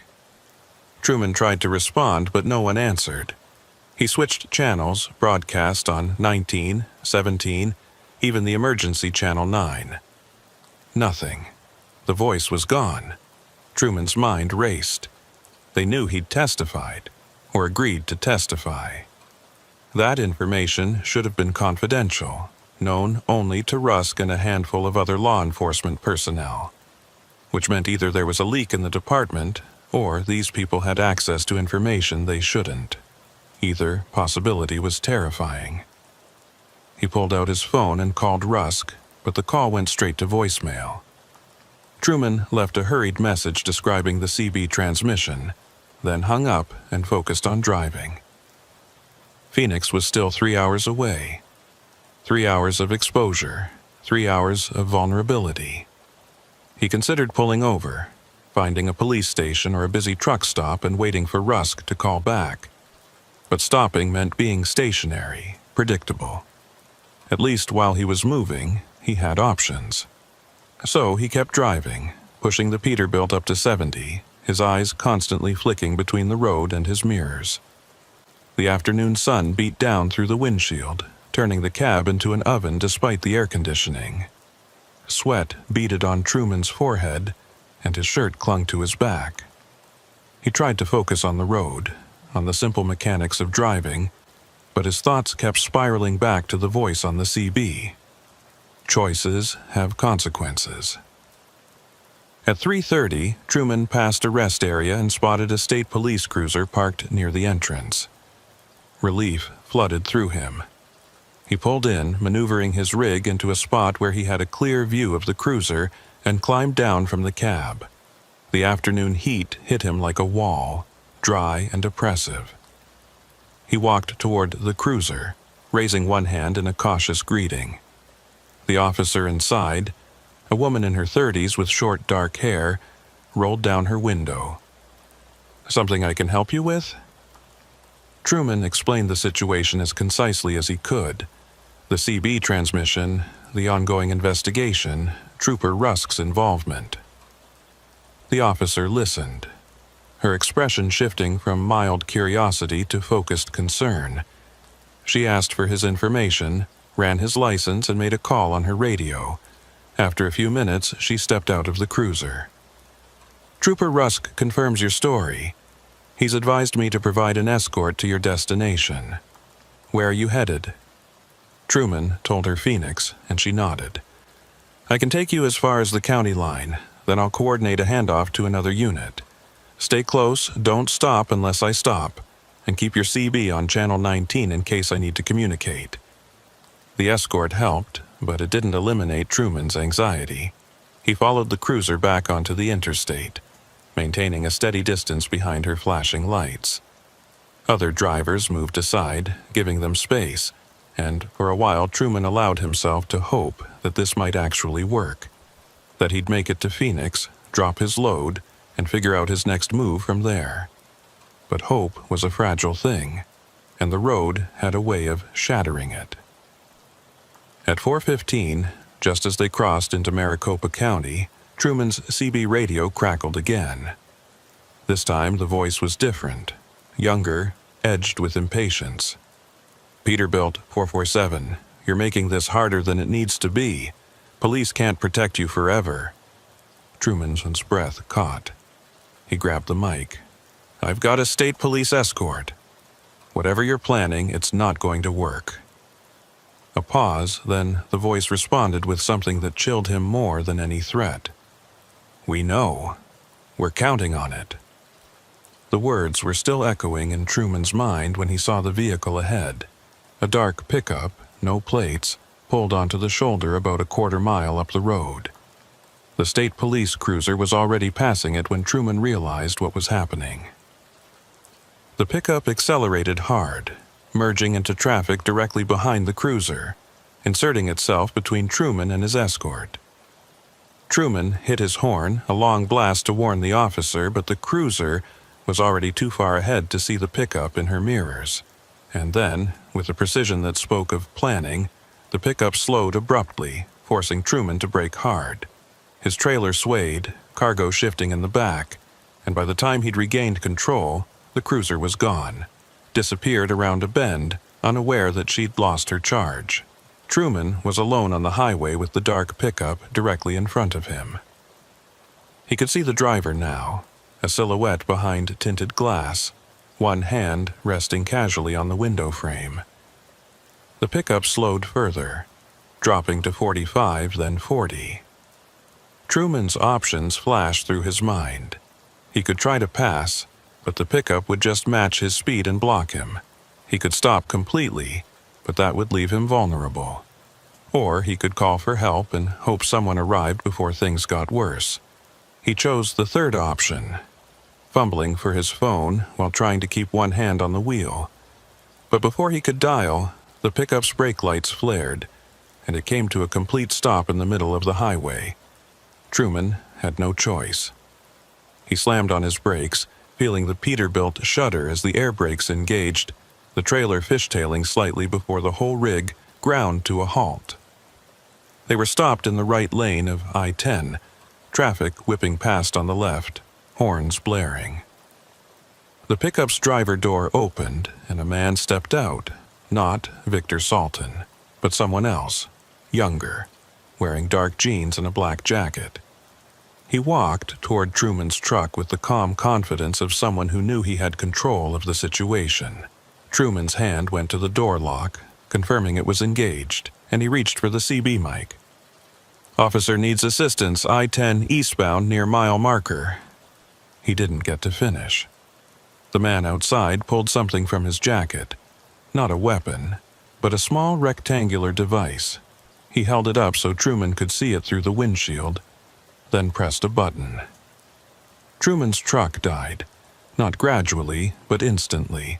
Engine cutting out, dash lights going dark, even the CB radio falling silent. For a moment, Truman sat in stunned disbelief, staring at the lifeless controls. Then, understanding hit. A kill switch. They'd installed something on his truck, probably while he'd been inside the travel plaza last night. Something that could remotely disable the electronics. He tried the ignition. Nothing. The engine wouldn't even turn over. He was trapped in a dead vehicle in the middle of a busy highway, completely at their mercy. The man outside tapped on the driver's window with one knuckle, the sound sharp and insistent. When Truman didn't respond, the man held up the device again and made a turning motion indicating Truman should roll down the window. Truman shook his head. The man's expression didn't change. He walked around to the passenger side, out of Truman's line of sight. Truman heard a metallic scraping sound, then a louder bang, and realized with sick certainty that they were breaking in. He lunged for his phone, but his hands were shaking so badly he could barely unlock the screen. He managed to dial 911 just as the passenger door wrenched open, and the man climbed into the cab. The 911 operator's voice was tinny and distant. 911, what's your emergency? Truman tried to speak, but the man grabbed the phone from his hand and ended the call with a single swipe. Then he sat back in the passenger seat, studying Truman with cool appraisal. Up close, Truman could see he was young, maybe mid-20s, with pale eyes and a face that held no emotion whatsoever. You should have stayed away, the man said quietly. All of this could have been avoided. Truman's voice came out hoarse. What do you want? The man reached into his jacket again, and this time Truman flinched, expecting a weapon. But instead, the man pulled out a folded piece of paper and set it on the dashboard between them. A reminder. You saw something you weren't supposed to see. You talked to people you weren't supposed to talk to. And now you need to understand the consequences of those choices. He tapped the paper. Open it. With shaking hands, Truman unfolded the paper. It was a photocopy of a police report, one of the ones he'd seen on the wall at the way station. But this time, the name at the top wasn't Marcus Holt or Elena Soto. It was his own, Truman Vale. The report was dated today. Location of incident, I-10 eastbound, mile 184. Status, missing. Last seen operating Peterbilt, 447. No body recovered. Investigation ongoing. The words blurred as Truman stared at them, his mind refusing to process what he was seeing. This was a threat, a preview, a promise of what would happen if he didn't fall in line. The man spoke again, his tone almost gentle. We're not here to hurt you. We're here to give you a choice. You can walk away from this. Tell Trooper Rusk you were mistaken, that you didn't see anything conclusive at the way station. Withdraw your testimony. Move on with your life. Or, he gestured at the paper, you can become another statistic, another driver who disappeared on a lonely stretch of highway. It's your decision. Truman's throat was bone dry. And if I agree, how do I know you won't come after me anyway? The man smiled, and it was the most unsettling thing Truman had seen yet. A smile that didn't reach his eyes, mechanical and empty. You don't. But you have our word that as long as you stay quiet, you're not worth the effort. We have bigger concerns than one truck driver who saw too much. Forget about mile 191. Forget about Victor Salton, and we forget about you. Before Truman could respond, the sound of sirens cut through the air. The man's expression flickered, not fear, but annoyance. He reached over and pressed a button on the device he'd used to kill the truck. The dashboard lights blinked back to life, and Truman heard the engine rumble back to power. The man opened the passenger door and stepped down, pausing to look back at Truman one more time. "Smart choice," he said, as if Truman had already agreed. Then he was gone, jogging back to the pickup. The vehicle roared to life and accelerated onto the shoulder, disappearing into traffic before Truman could even think to note the direction. 2 state police cruisers arrived 30 seconds later, lights flashing, officers rushing to Truman's truck with hands on their holsters. The female officer who'd been escorting him was among them, her face tight with concern and anger. "What happened? Are you hurt?" Truman opened his mouth to tell her everything. The pickup, the man in the cab, the kill switch, the paper that was still sitting on his dashboard. But then he thought about the photocopy with his name on it, the casual certainty in the man's voice, the promise of consequences. And he hesitated. "Truck stalled," he heard himself say. "I don't know why. It just died in the middle of the highway." The lie tasted bitter, but it came out smoothly. The officer frowned, clearly not convinced. "We received a 911 call from this number. Lasted about 2 seconds before it was disconnected. You sure that's all that happened?" Truman nodded, forcing himself to meet her eyes. "Must have been a pocket dial. I was panicking when the truck died. Thought I was going to get rear-ended." The officers searched the area, checked Truman's truck for tampering, and took his statement. They found nothing. The kill switch, if it even existed, was hidden too well for a roadside inspection. Eventually, they let him go with a warning to get his electronics checked at the next service center. Truman drove the remaining hour to Phoenix in silence, his mind replaying the encounter over and over. When he finally reached the warehouse and unloaded his cargo, it was almost dark. He found a truck stop on the outskirts of the city and parked under the lights, but he didn't go inside. He just sat in his cab, staring at the photocopy of the police report with his name on it. His phone rang. Trooper Rusk. Truman stared at the screen for a long moment before answering. "Truman, the officer who escorted you said your truck stalled. You didn't mention anything else? No contact with suspicious vehicles?" Truman's mouth opened, and for a second he was going to tell the truth. But then he thought about the empty raid, the sanitized crime scene, the way Salton had disappeared like smoke. He thought about 7 other people who'd tried to fight back and ended up as names on police reports, their families still waiting for answers that would never come.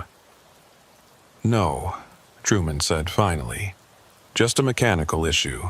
Truck's running fine now." Rusk was silent for a long moment. "All right, keep me posted if anything changes." They ended the call, and Truman set the phone down. He knew he'd just made a choice.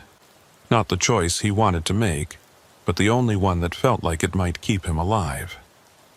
He thought about Marcus Holt, stopping on the shoulder with his hazard lights flashing.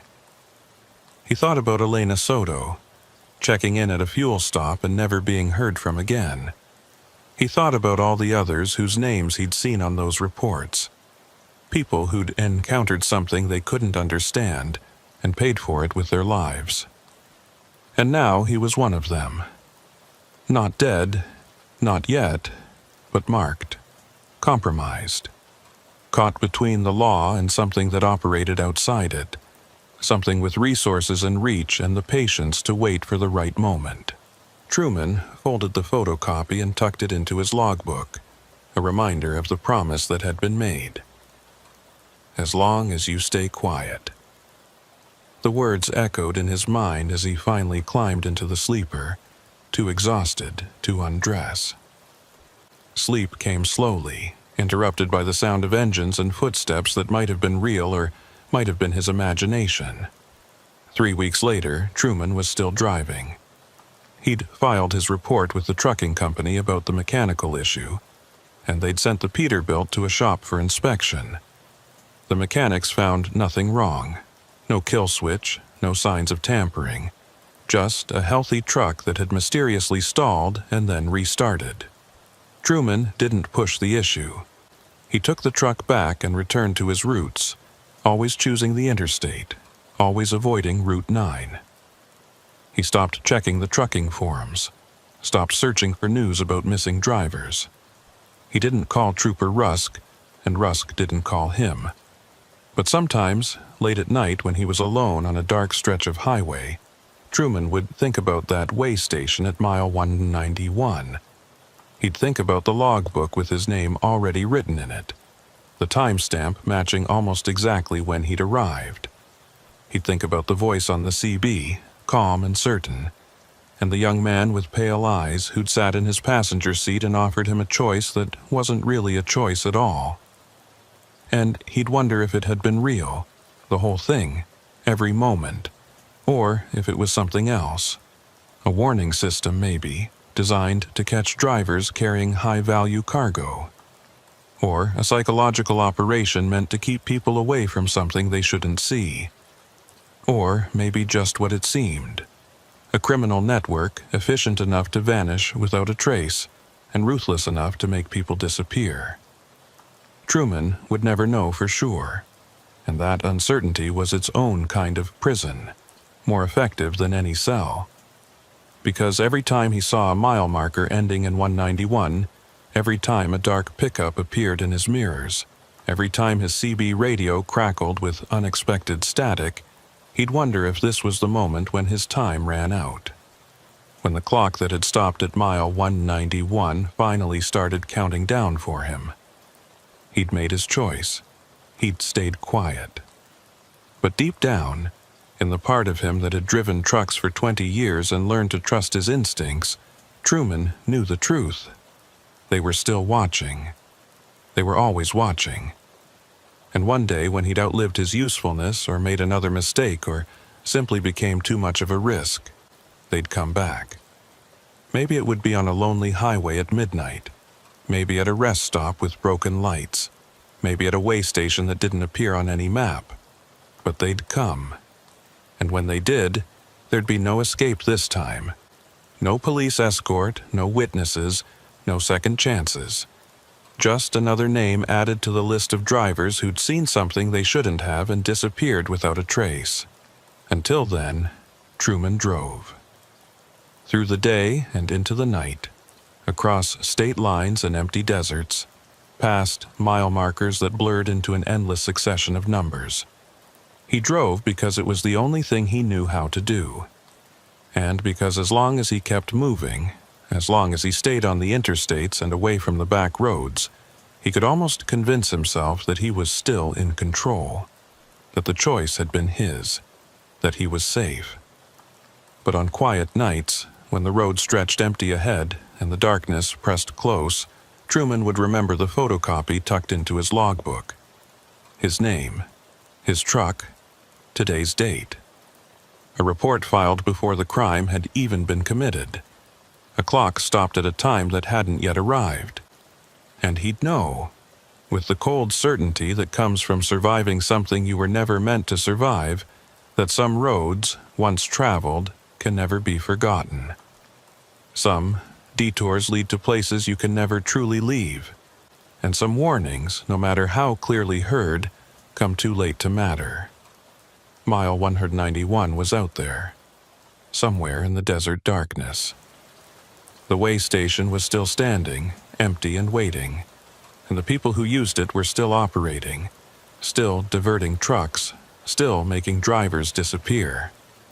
Trooper Rusk was still investigating, still looking for evidence that would never be found. And Truman was still driving, still checking his mirrors, still listening for voices on the CB that knew his name. The story didn't have an ending. It just had a pause, a breath held too long, a question that would never be answered. And maybe that was the most terrifying part of all.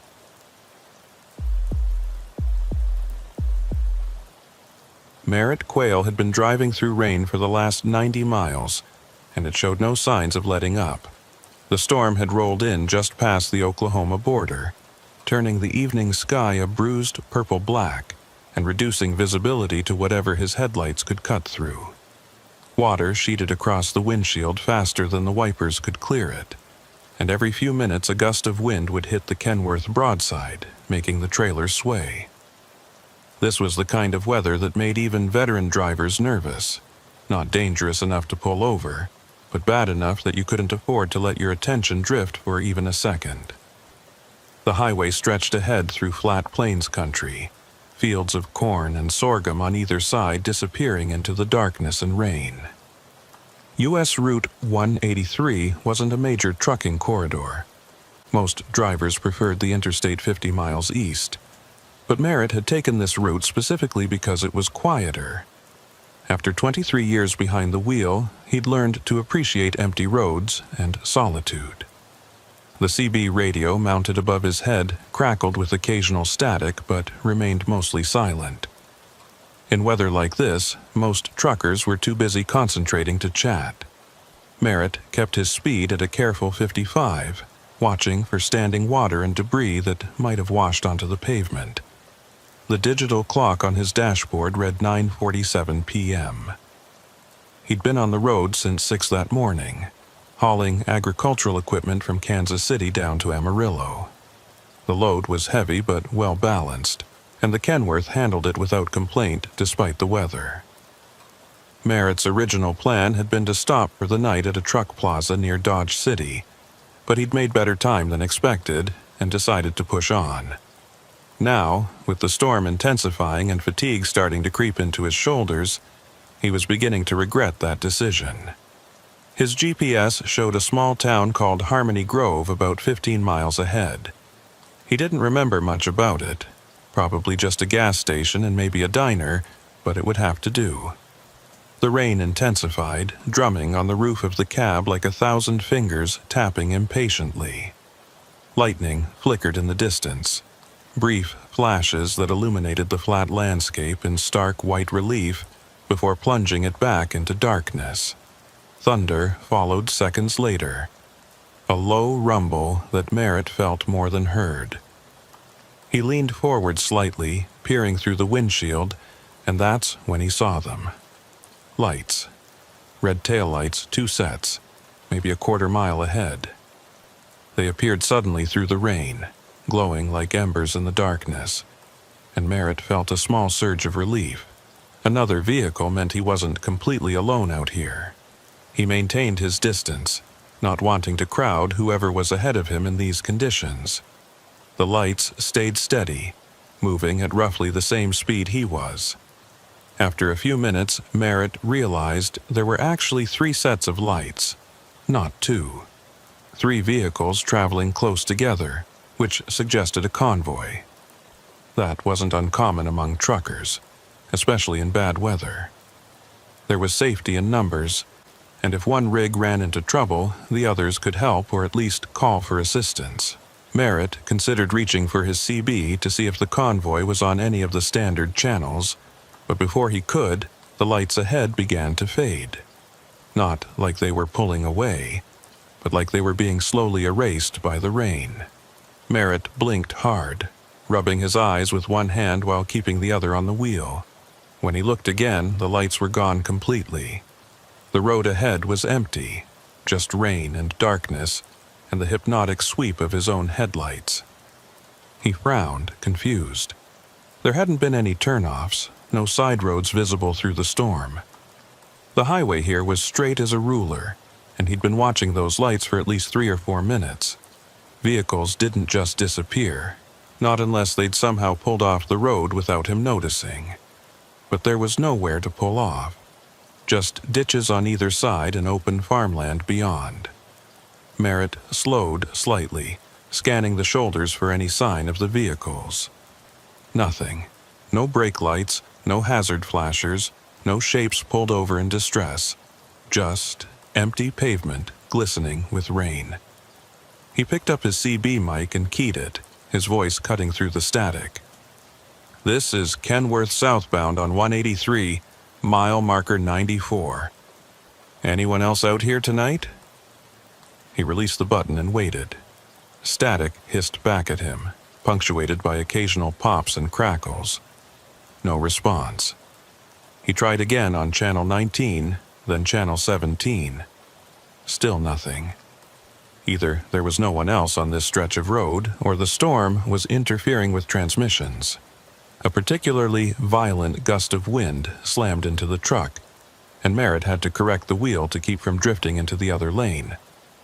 The rain was getting worse, coming down so hard now that his wipers were almost useless. Visibility dropped to maybe 50 feet, and Merritt considered pulling over to wait it out. But the shoulder here was narrow, and stopping in zero visibility conditions was asking to get rear-ended by someone who didn't see him in time. Better to keep moving slowly than to become a stationary target. The mile markers crawled past. Mile 95, mile 96, mile 97. Each one appeared briefly in his headlights, rainwater streaming down the reflective numbers, before vanishing back into the storm. Merritt's hands were starting to ache from gripping the wheel so tightly, and his eyes burned from the strain of trying to see through the downpour. He was seriously considering finding a wide spot to pull over when his headlights caught something ahead on the right shoulder. A building, low and rectangular, set back maybe 20 yards from the road. Merritt's first thought was that it might be a rest area, but as he drew closer he realized it was too small for that. It looked more like an abandoned gas station, or maybe an old way station, the kind that state highway departments used to operate before they moved everything to the interstate. Without really thinking about it, Merritt flipped on his turn signal and eased the Kenworth onto the shoulder, his tires churning through standing water as he guided the rig toward the building. Getting out of the rain for a few minutes, even in an abandoned structure, was better than trying to push through this mess. He pulled into what had once been a parking area, now cracked and overgrown with weeds pushing through the asphalt. His headlights illuminated the building's front. Concrete block walls painted a faded tan, a rusted metal awning that had partially collapsed, dark windows that might have been boarded up from the inside. A weathered sign hung crooked above the entrance, but whatever text had been painted on it had long since faded to illegibility. Merritt set the parking brake and killed the engine, suddenly aware of how loud the rain sounded without the rumble of the diesel to cover it. Water hammered on the roof and hood, a relentless percussion that made the cab feel smaller, more isolated. He sat for a moment, catching his breath and letting the tension drain from his shoulders. Through the rain-streaked windshield he could barely make out the building's entrance, a door that hung slightly ajar, darkness visible beyond. Not exactly inviting, but at least it would offer shelter from the storm if he needed to stretch his legs. He was reaching for his rain jacket when his CB radio crackled to life. This time, it wasn't just static. A voice came through, male and distorted, the words barely audible beneath layers of interference. Convoy westbound, requesting weather check, mile 92. Merritt grabbed the mic and keyed it quickly. This is southbound Kenworth at mile 98. You said westbound convoy? I thought I saw your lights a few minutes ago. What's your 20? He released the button and waited, but the response that came back made no sense. The voice was clearer now, but wrong somehow. The cadence was off, too slow, and there was an echo quality that made it sound like it was coming from the bottom of a well.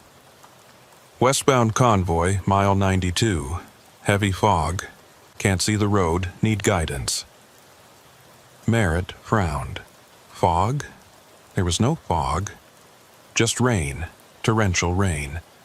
And the accent was strange, the phrasing formal in a way that felt out of place. Modern truckers didn't say requesting weather check or need guidance.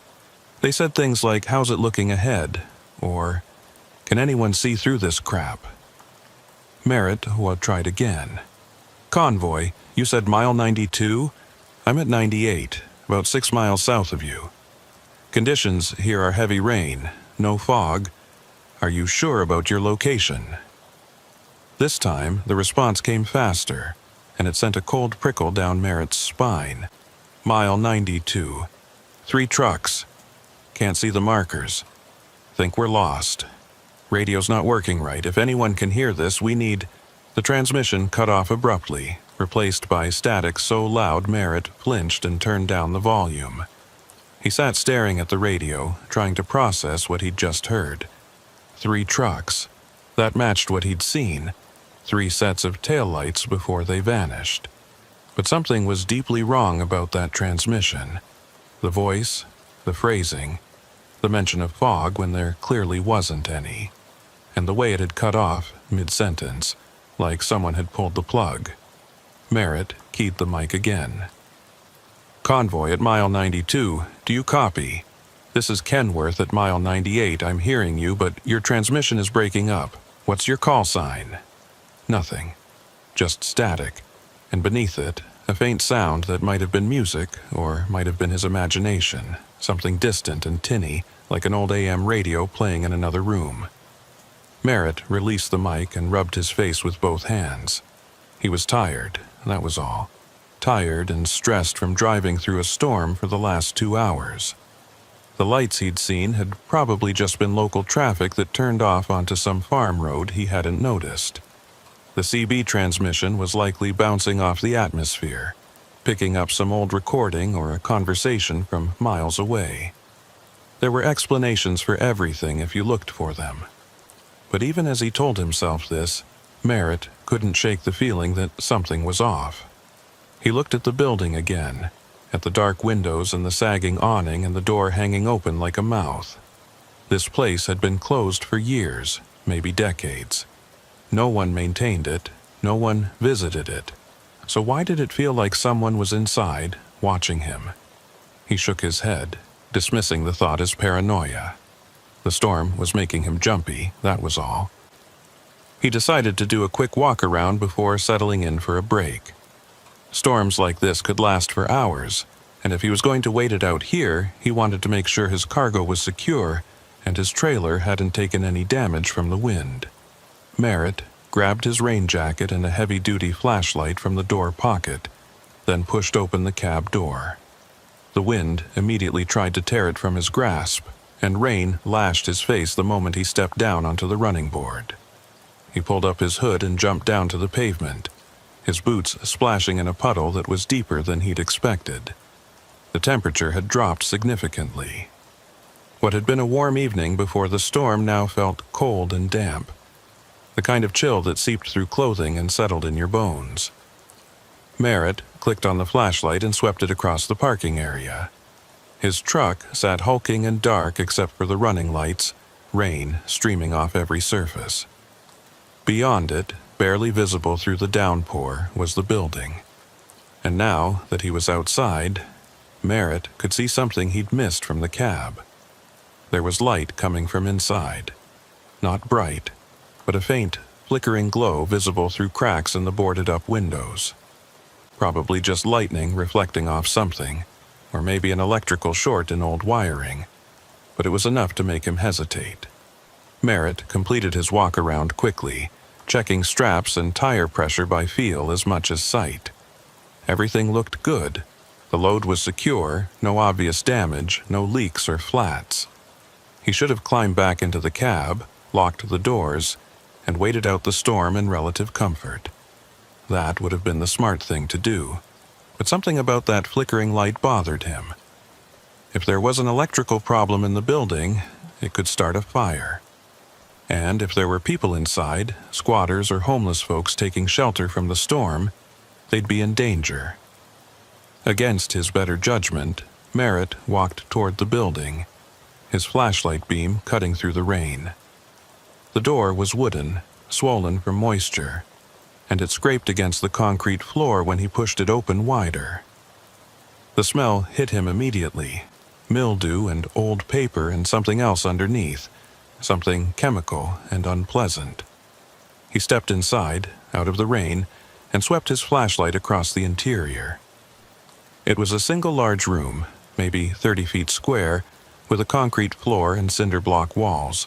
Trash littered the corners. old soda cans, fast food wrappers, a few beer bottles. Graffiti covered the walls in layers, tags, and profanity, and crude drawings faded to near invisibility. In the center of the room sat an old metal desk, its surface warped and rusted. And on the desk, impossibly, was a CB radio. Not a modern unit, but an old base station model from the 1980s, the kind with analog dials and a large microphone on a coiled cord. It was powered on. Merritt could see the faint glow of the channel indicator and hear the low hiss of static coming from the speaker. But there was no visible power source, no electrical outlet, no battery pack, no generator.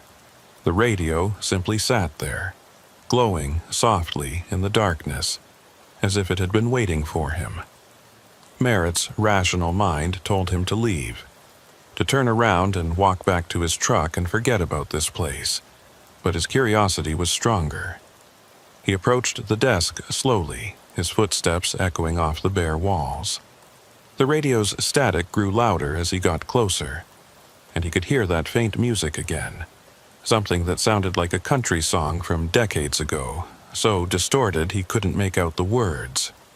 The channel indicator showed 19, the standard trucker frequency. Merritt reached out and touched the microphone. It was cold, almost icy, despite the humid air in the building. Without quite knowing why, he picked up the mic and keyed it. "This is Kenworth southbound on 183, mile 98. Anyone copying?" His voice echoed strangely in the empty room, and for a moment there was no response. Then the radio crackled, and that same voice from earlier came through, clearer now, almost as if the speaker were standing right next to him. "Convoy westbound, mile 92. We've been trying to reach someone for hours. Where are you?" Merritt's hand tightened on the microphone. "I'm 6 miles south of your position. What do you mean, hours? I only heard your first transmission 10 minutes ago." A pause filled with that uncomfortable static. Then, 10 minutes? "No, we've been calling for help since... The voice trailed off, and when it came back it sounded confused, almost frightened. "What year is it?" The question was so unexpected that Merritt almost laughed. "What year? It's 2025. What kind of question is that?" Another long pause. When the voice spoke again, it was barely a whisper. 2025, that's not possible. We left Kansas City on March 14th, 1983. It's been one night. Just one long night. Merritt's blood went cold. He looked down at the radio, at the outdated equipment that shouldn't be working, at the glow of the channel indicator in the darkness. "This isn't funny," he said, his voice shakier than he'd intended. "I don't know what kind of joke this is, but..." The voice cut him off, urgent now. "It's not a joke. We're lost. We've been driving through fog for hours and the road just keeps going. We can't find an exit. We can't find anything, just mile marker 92 over and over.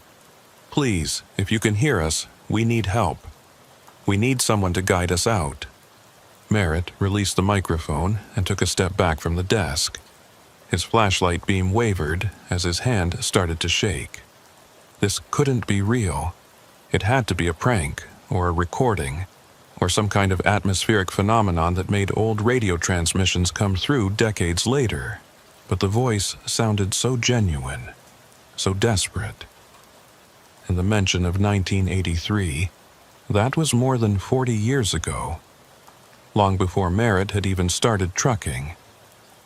He was about to respond when another sound cut through the static. A long, mournful note that Merritt recognized immediately.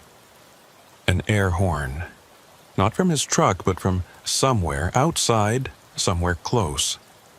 He spun toward the door, his flashlight illuminating the rain-soaked parking area beyond. And there, just visible through the downpour, were lights. 3 sets of headlights, old and yellowish. Not the bright white halogens of modern trucks. They were parked in a line on the shoulder of the highway, maybe 50 yards from where Merritt's Kenworth sat. 3 trucks, their shapes barely visible through the rain, their engines idling with a sound that was deeper and rougher than what you'd hear from a contemporary diesel. Merritt's heart hammered in his chest. Those trucks hadn't been there when he'd pulled in. He'd have seen them, heard them. But now they sat there, silent except for the rumble of their engines and the hiss of rain hitting hot metal. As he watched, one of the cab doors opened, and a figure climbed down. Merritt couldn't make out details through the rain, just a silhouette moving toward the building, moving toward him. He backed away from the door, his flashlight beam wild and unsteady. The CB radio on the desk crackled again, and the voice spoke one more time. "We see you. We see your light. Are you the one who can help us? Can you show us the way out?" Merritt's mouth was too dry to answer. He turned and ran for the back of the building, looking for another exit. But there was only one door, the one he'd come through. The one where the figure was now standing, silhouetted against the rain, looking in at him with eyes he couldn't see but could feel on his skin like a physical touch. "Please," the voice on the radio whispered. "We've been lost for so long. Don't leave us here. Don't leave us in the fog." And that's when Merritt realized what was wrong with what he was seeing. The 3 trucks outside, the figure in the doorway, they weren't surrounded by rain. They were surrounded by fog. Thick, gray fog that swirled and eddied around them. Fog that had nothing to do with the storm that was currently drowning everything else in water. Fog that shouldn't exist, couldn't exist, but was there anyway. Rolling closer, reaching toward the building like fingers stretching out to grab him. Merritt burst through the door and into the rain, his boots splashing through puddles as he ran for his Kenworth. Behind him, he could hear something. Not footsteps exactly, but a sound like fabric dragging across wet pavement. Slow and deliberate. He didn't look back.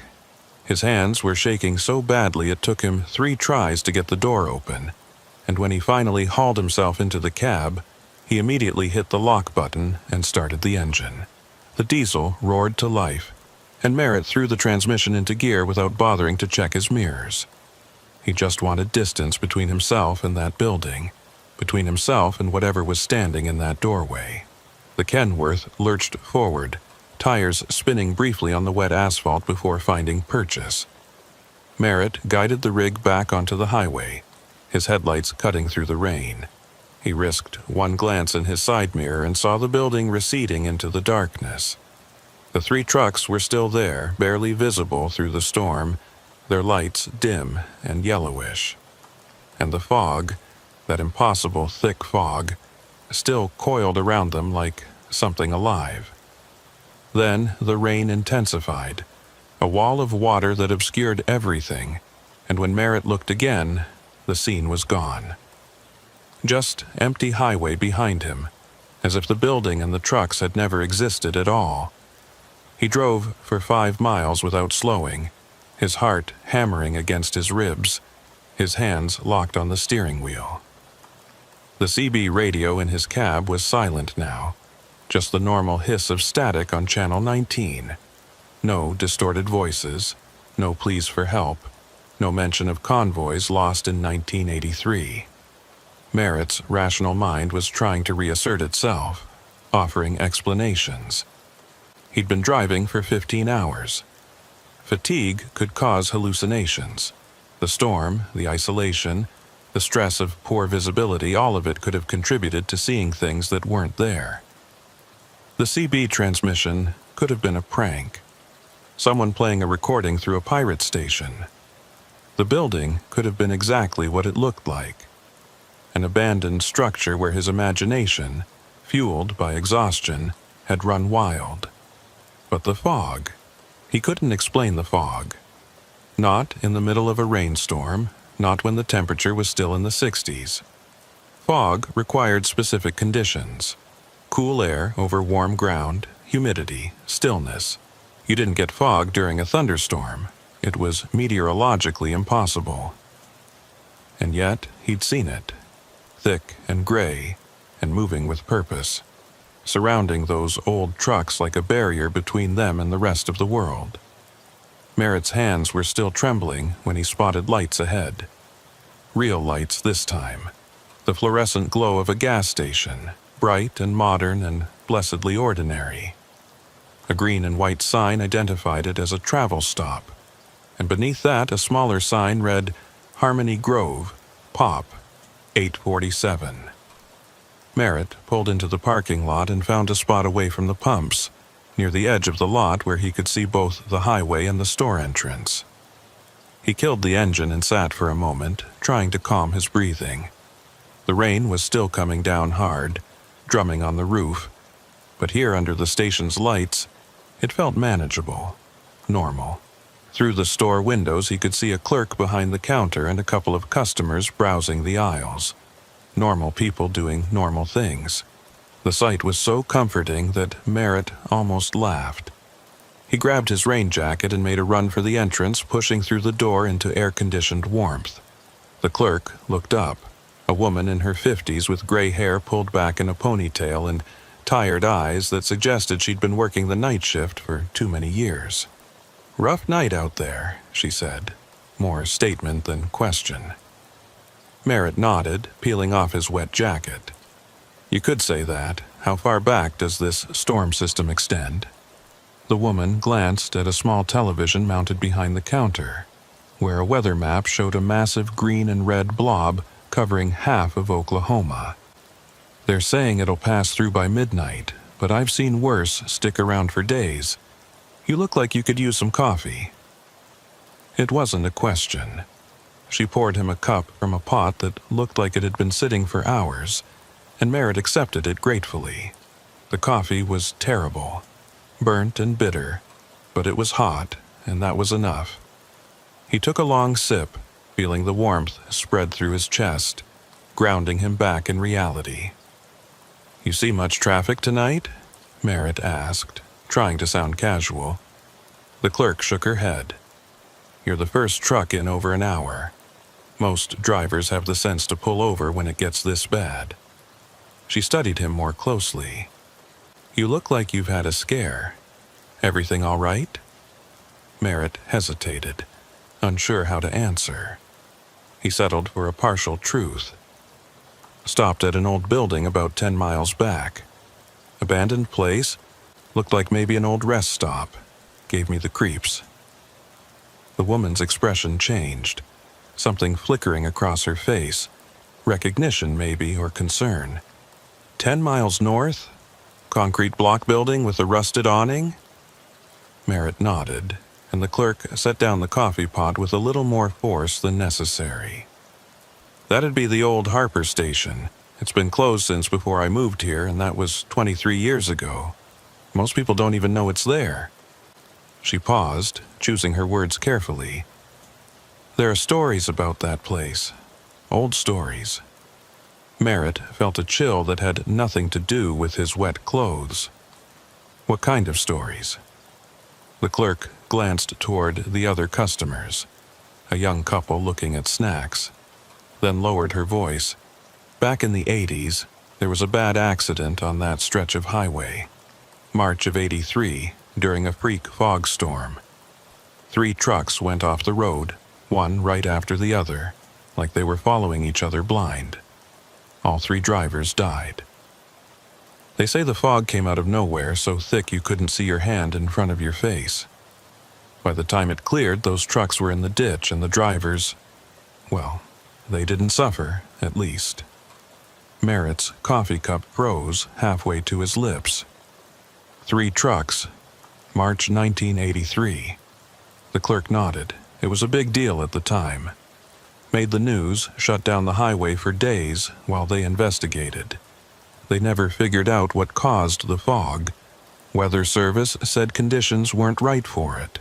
Some people thought it might have been smoke from a chemical spill, but they never found evidence of that either. Eventually, they just called it a freak weather event and moved on. She crossed her arms. "But people around here remember. And they say on certain nights when the weather's bad, you can still see lights out by Harper Station. Trucks that aren't really there." Merritt set his cup down carefully, trying to keep his hand steady. "Have you ever seen them?" The clerk shook her head. "I don't drive that route at night if I can help it, but I know people who have. My cousin saw lights there about 5 years ago. Said they looked like old semis from the 80s, just sitting on the shoulder with their engines running. He went back the next day in daylight and there was nothing there. No tire tracks, no oil stains, nothing." She gave Merritt a long look. "You saw something out there, didn't you?" Merritt wanted to deny it, to laugh it off and change the subject. But the clerk's eyes were kind, and something about her matter-of-fact tone made him feel like she'd believe him. "I saw trucks," he said quietly. 3 of them. Old models, surrounded by fog. And I heard a voice on a CB radio, someone saying they were lost, asking for help. They said it was 1983. The clerk didn't look surprised. If anything, she looked sad. "That sounds about right. Like I said, old stories. This town's full of them."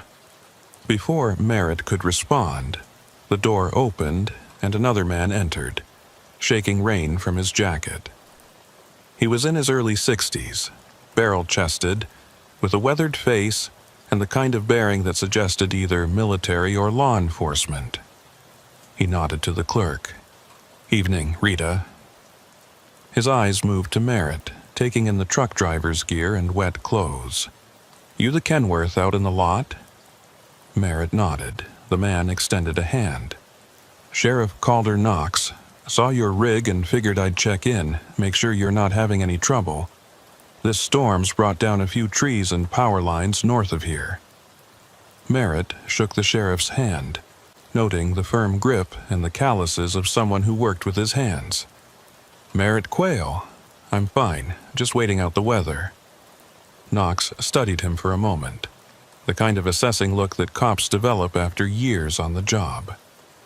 "You look a little rattled, if you don't mind my saying. Run into something on the road?"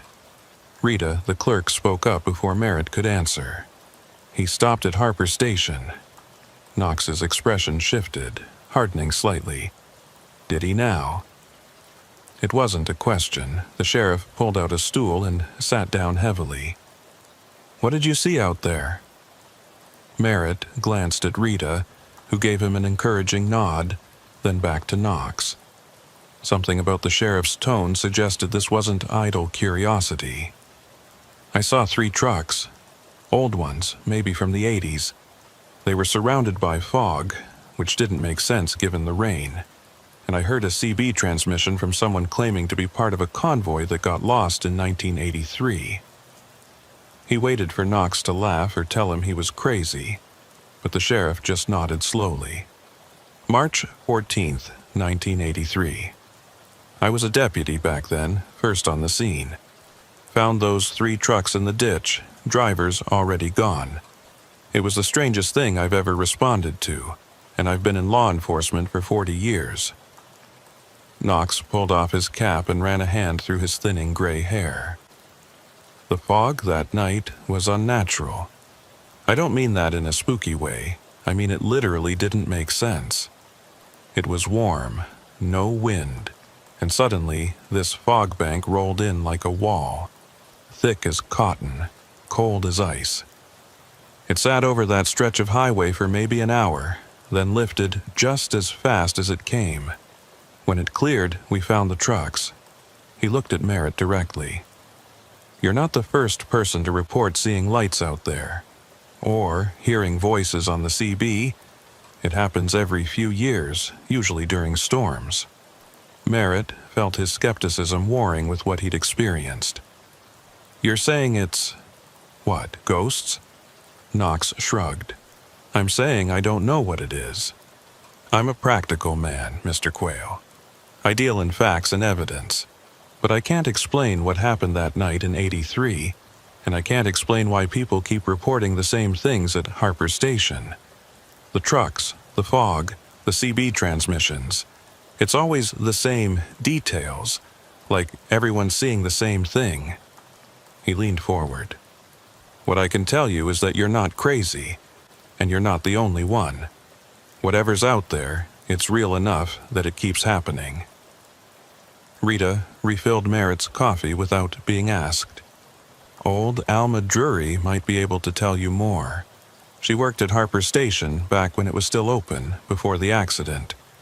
She's in her 80s now, lives over on Elm Street, sharp as a tack, remembers everything. Knox nodded. Alma's been going on about that place for years, claims there was something wrong with it even before the accident, though she could never say exactly what. If you want answers, she's your best bet. He stood and put his cap back on. But if you're smart, Mr. Quayle, you'll finish your coffee, wait for the storm to pass, and keep driving. Some questions don't have good answers. Merritt sat in the gas station for another 20 minutes, drinking bad coffee and trying to decide what to do. The rational thing would be to follow Knox's advice. Leave town. Get back on the highway. Forget about Harper Station and the impossible fog and the voices on the CB. He had a delivery to make in Amarillo, a schedule to keep. Getting involved in local mysteries wasn't part of his job description. But every time he closed his eyes, he saw those 3 trucks sitting on the shoulder, their lights dim and old, surrounded by that unnatural fog. And he heard that voice on the radio, desperate and lost, asking for help, asking someone to show them the way out. The rain was still falling when Merritt left the gas station, but it had lessened to a steady drizzle. He climbed into his Kenworth and sat for a moment. Engine idling, windshield wipers sweeping back and forth. He pulled out his phone and searched for Alma Drury, Harmony Grove, Oklahoma. The first result was a white pages listing with an address on Elm Street. Merritt stared at it for a long moment, then put the truck in gear and followed his GPS through the small town's quiet streets. Harmony Grove was one of those prairie towns that time seemed to have forgotten. Most of the storefronts on Main Street were dark or boarded up, victims of the interstate bypass that had pulled traffic away 30 years ago. The houses were small and well-maintained, with neat yards and porches lit by yellow bug lights. Elm Street turned out to be on the eastern edge of town, where the pavement gave way to gravel and the streetlights were spaced farther apart. Merritt found the house number he was looking for, a small white bungalow with blue shutters and a porch swing that rocked gently in the wind. It was almost 11 p.m., late for an unannounced visit, but a light was on in the front window. Merritt killed the engine and sat for a moment, second-guessing himself. What was he going to say? That he'd seen ghost trucks and heard voices from 1983? That he wanted to know why Harper Station seemed to be some kind of focal point for the impossible? Before he could talk himself out of it, Merritt grabbed his jacket and walked up the porch steps. He knocked twice, then waited. The woman who answered the door was small and slight. With white hair cut short and sharp blue eyes that missed nothing, she wore a cardigan over a house dress and held a cup of tea in one wrinkled hand. If you're selling something, the answer's no. If you're with the church, I've already got one. And if you're lost, the highway's 3 blocks west. Her voice was crisp and no nonsense, but not unkind. Merritt managed a tired smile. None of the above, ma'am. My name's Merritt Quayle. I'm a truck driver, and I had an experience tonight at Harper Station. Sheriff Knox and Rita at the gas station said you might be able to help me understand what I saw. Alma Drury's expression shifted, the sharpness softening into something that looked like resignation. Harper Station. She sighed and opened the door wider. You'd better come in then. It's too late and too wet to have this conversation on the porch. Merritt followed her into a living room that smelled like old books and lavender. The furniture was dated but immaculate, and the walls were covered with photographs. family pictures spanning decades, a wedding portrait from the 1960s, grandchildren and great-grandchildren at various ages. Alma gestured for him to sit on the sofa while she settled into a rocking chair across from him. "Tell me what you saw," she said, setting her tea down on a side table. "And don't leave anything out." So Merritt told her everything. The lights on the highway that disappeared, the abandoned building, and the CB radio that shouldn't have been working. The voice claiming to be from a convoy lost in 1983. The 3 trucks surrounded by fog in the middle of a rainstorm. When he finished, Alma was quiet for a long moment, her fingers steepled beneath her chin. "I worked at Harper Station from 1979 to early 1983, she said finally. It was a way station and rest stop, mostly used by truckers avoiding the interstate. Nice enough place, kept clean, always had coffee on, but there was something wrong with it, even back then.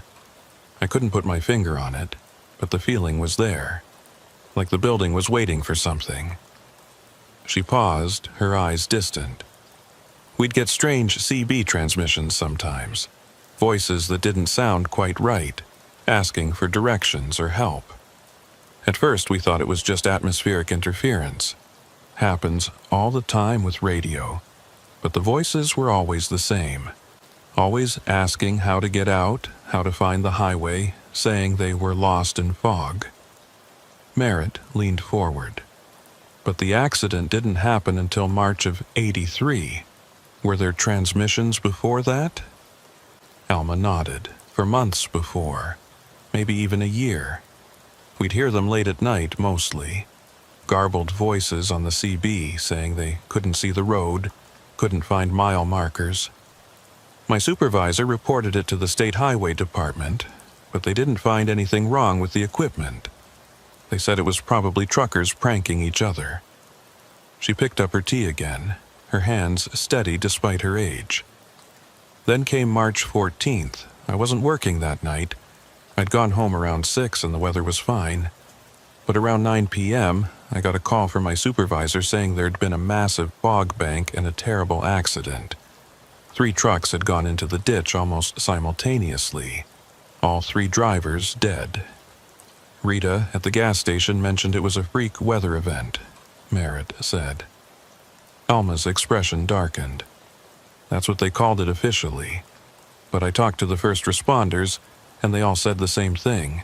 The fog wasn't natural, it was too thick, too cold, and it seemed to move with purpose. When it lifted, those trucks were sitting in the ditch like they'd been placed there. No skid marks, no signs of panic braking, just 3 rigs, off the road, drivers gone." She set her cup down with a soft click. "The state closed Harper Station a month later. Said it was for budget reasons, but I knew better. They wanted that place shut down because they couldn't explain what had happened there." Merritt felt a chill run through him despite the warm room. "Do you think those drivers, the ones from 1983, are still out there somehow? Trapped?" Alma's blue eyes met his. "I think something happened at Harper Station that night. Something that broke the normal rules. Time, space, reality. Call it what you want. Those drivers got caught in it, and they've been trying to find their way back ever since. The CB transmissions, the lights people see, the fog, it's all them. Still looking for the highway, still asking for help." She leaned back in her rocker. "I've heard the stories over the years. People like you, stopping at that building and seeing things they can't explain. I always tell them the same thing. There's nothing you can do for those drivers. They're beyond help now. The best thing is to stay away and let them be." "But what if there's a way to help them?" Merritt heard himself say. "What if there's something that could guide them out, show them the way back?" Alma shook her head sadly. "You can't guide someone out of a place that doesn't exist anymore. That fog, that night in 1983, it's gone. But somehow, those drivers are still in it, still experiencing that same moment over and over. It's like they're caught in a loop, and nothing from our world can reach them. She stood slowly, signaling that the conversation was over. Go back to your truck, Mr. Quayle. Get back on the highway and keep driving. Don't go looking for Harper Station again.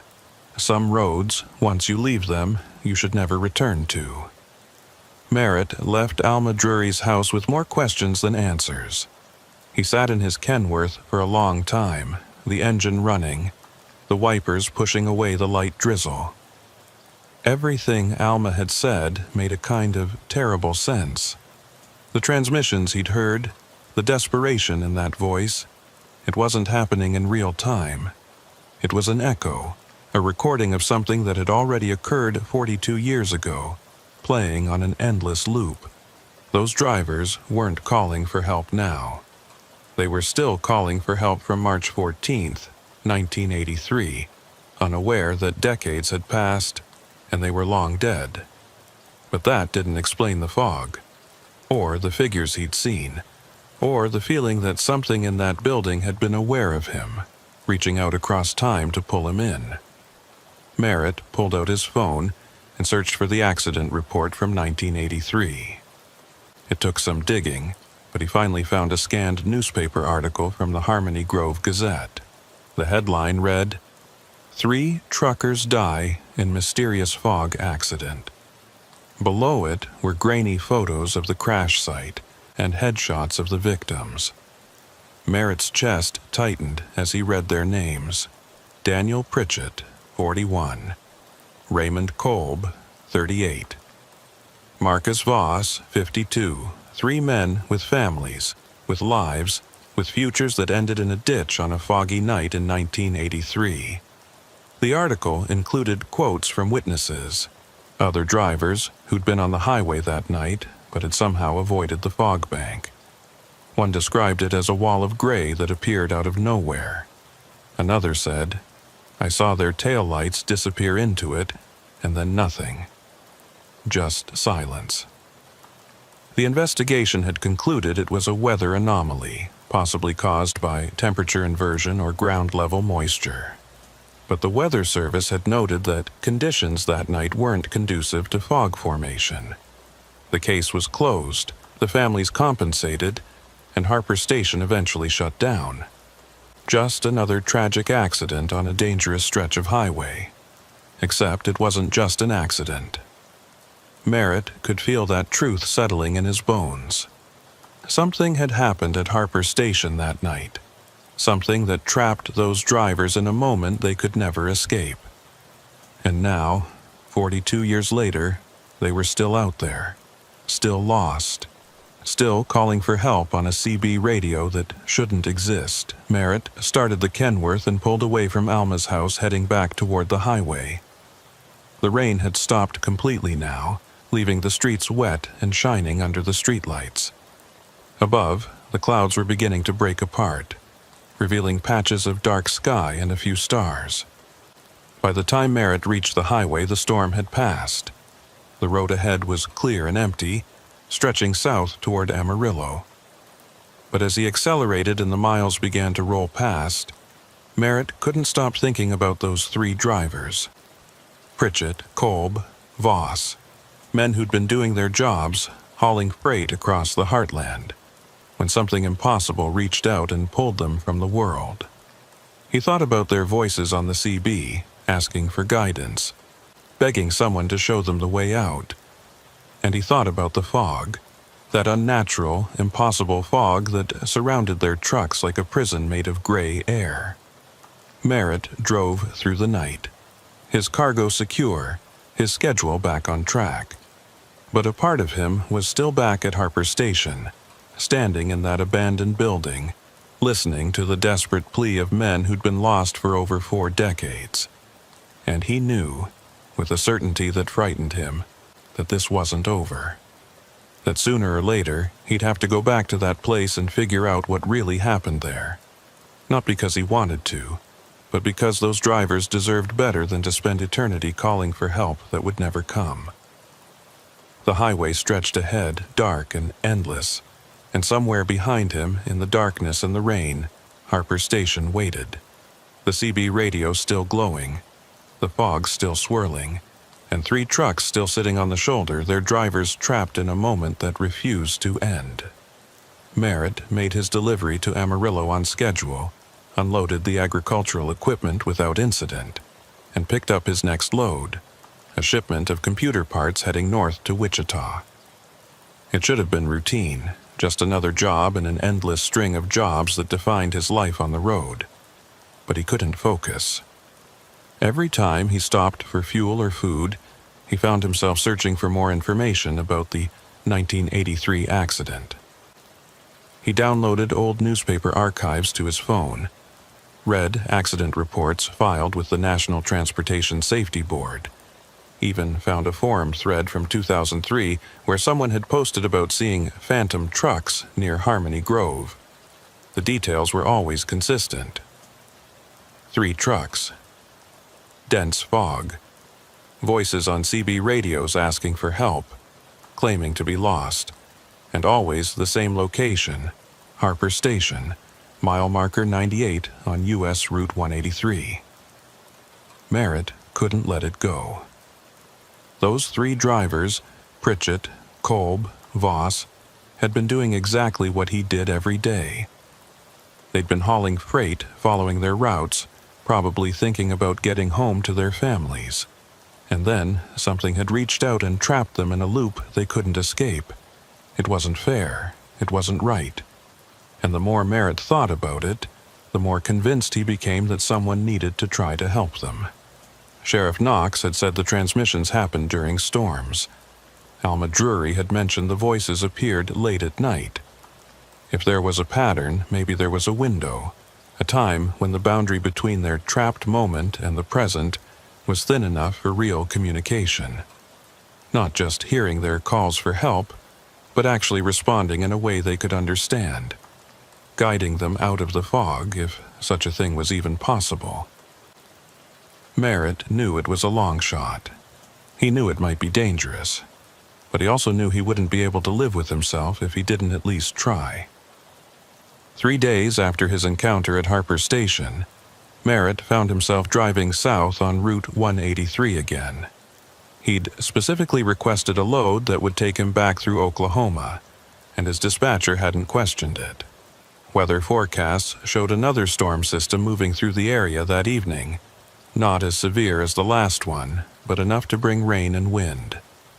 Merritt timed his arrival for just after sunset, when the light was fading and the storm clouds were building on the western horizon. He'd stopped at a hardware store in Wichita and picked up a powerful handheld spotlight, fresh batteries for his flashlight, and a portable CB base station that ran on its own power supply. If he was going to make contact, he wanted to be prepared. As he approached mile marker 98, Merritt felt his pulse quicken. The highway looked different in the fading daylight, less threatening, but somehow more melancholy. The fields on either side were empty, harvested weeks ago, and the sky had taken on that bruised quality that came before heavy rain. He slowed the Kenworth and pulled onto the shoulder, his headlights illuminating the turnoff to Harper Station. The building sat there in the gloom, unchanged from 3 nights ago. The same sagging awning, the same boarded windows, the same sense of abandonment that clung to the place like a shroud.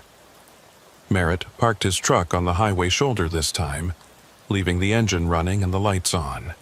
He wanted a clear escape route if things went wrong. He grabbed his gear, the spotlight, the portable CB, his flashlight, and walked toward the building. The first drops of rain were already starting to fall, cold and heavy, and thunder rumbled in the distance.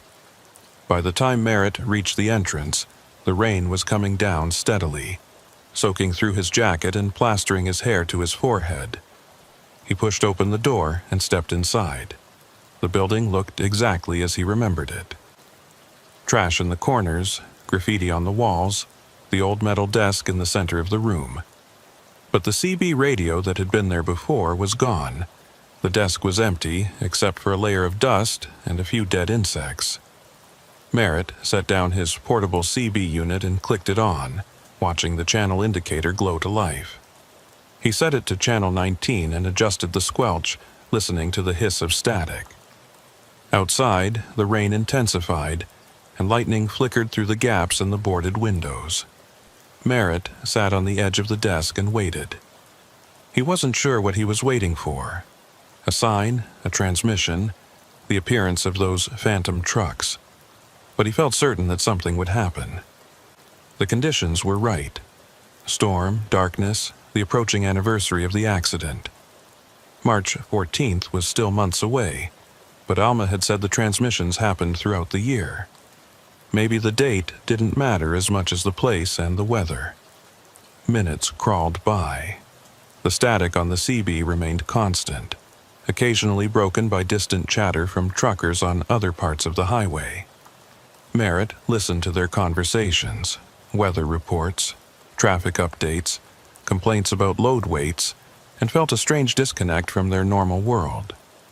They were out there living their ordinary lives while he sat in an abandoned building waiting to make contact with dead men. 20 minutes passed, then 30.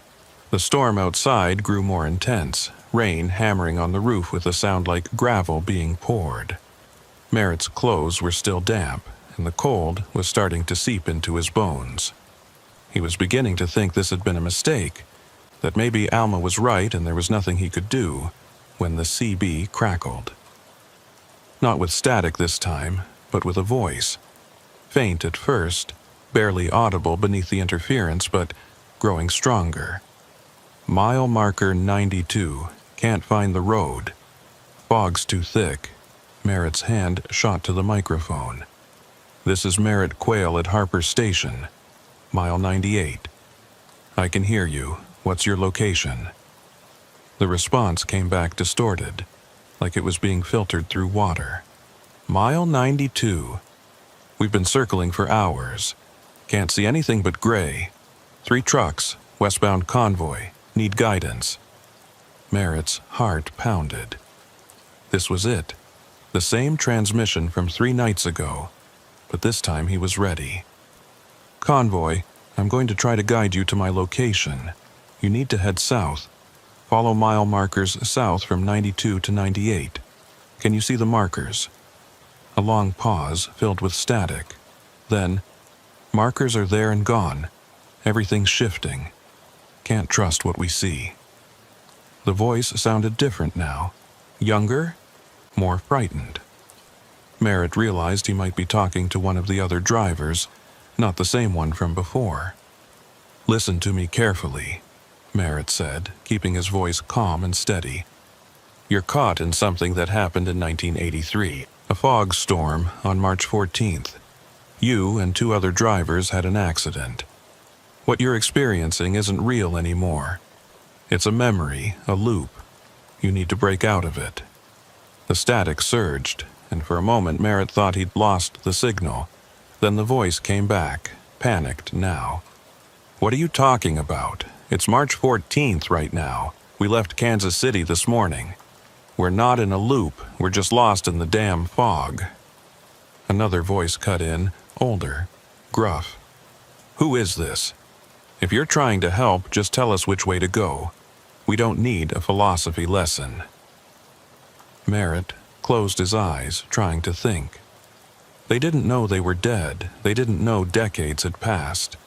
To them, it was still that night, still the same endless drive through fog that wouldn't lift. All right, Merritt said. Forget what I said. Let's focus on getting you to safety. I'm at a rest stop at mile 98. I've got lights on. If you can see any light through the fog, head toward it. Silence. Then the first voice again, uncertain. We don't see any lights, just gray. Wait, there's something. A glow maybe, southeast of our position. The older voice, I see it too. Looks like running lights, maybe a truck or a building. The younger voice, could be a trap. Could be someone trying to lure us off the road. Merritt felt frustration rising but pushed it down. It's not a trap. I'm here to help you. Head toward the light, slowly. Use your low beams and your fog lights if you have them. Take it easy." He stood and grabbed his spotlight, moving to the door. If they were seeing a glow, maybe they were seeing his truck's lights on the highway. He pushed the door open and stepped out into the rain, then clicked on the spotlight and aimed it toward the northern stretch of highway. The powerful beam cut through the darkness, illuminating the rain-slicked pavement and the fields beyond. For several long seconds, nothing happened. Merritt stood there in the downpour, holding the spotlight steady, watching the empty highway. Then, slowly, impossibly, fog began to form. Not everywhere, just in patches, low to the ground, coiling like smoke. It thickened as he watched, spreading across the road in tendrils that defied the rain and wind. Merritt's breath caught in his throat. The fog was appearing out of nowhere, just like the reports had described, and through it, faint and wavering, he saw lights. Headlights, old and yellow, moving slowly toward him through the impossible fog. Merritt keyed the CB again. "I see you. Keep coming. You're almost here." The voice on the radio responded, clearer now. "We see the light. It's brighter now. We're following it." The trucks emerged from the fog like ships appearing through mist. 3 of them, ancient freightliners and a Mack, their paint dulled by decades that hadn't existed for them. They moved slowly, almost dreamlike, their engines making a sound that was both there and not there, a ghost of mechanical noise layered over the rain. Merritt could see figures behind the windshields now, silhouettes of men leaning forward, peering through the fog that surrounded only them.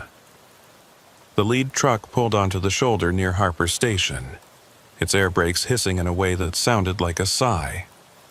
The other 2 followed, parking in a line just as Merritt had seen them 3 nights ago. The fog swirled around them, thick and gray, and utterly wrong for a rainstorm. Merritt lowered the spotlight but kept it on, providing a beacon in the darkness. For a long moment, nothing happened. Then the driver's door of the lead truck opened, and a man stepped down. He was in his early 50s, wearing jeans and a flannel shirt, and he looked around with the confused expression of someone waking from a dream.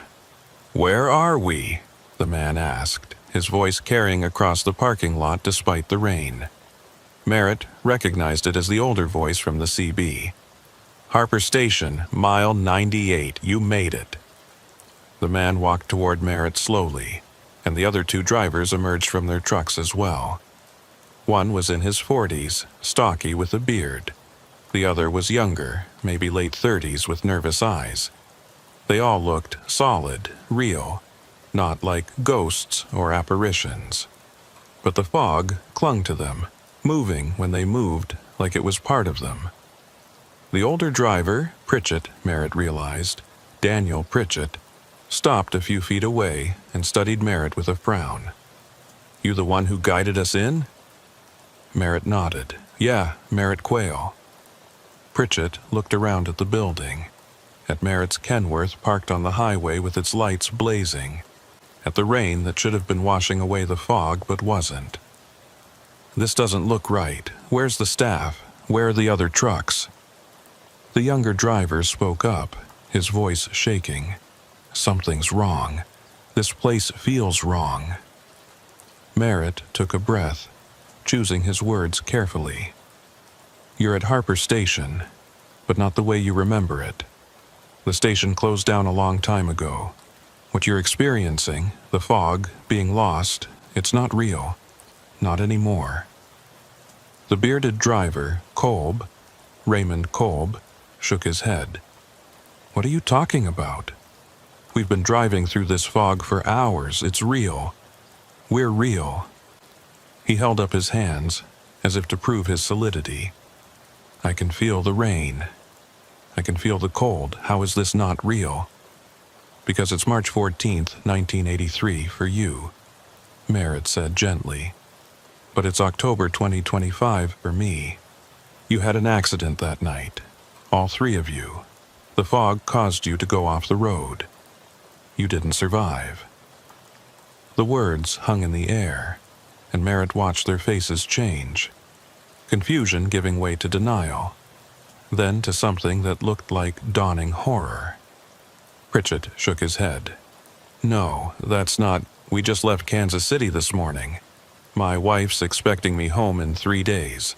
I talked to her on the phone at the last truck stop." "You've been reliving that night over and over," Merritt pressed on, hating every word but knowing he had to say them. "You're caught in a loop, trapped in the moment of your accident. That's why you can't find the road. That's why the fog never lifts. You're not lost in space, you're lost in time." Marcus Voss, the younger driver, backed away, his face pale. "This is insane. You're insane."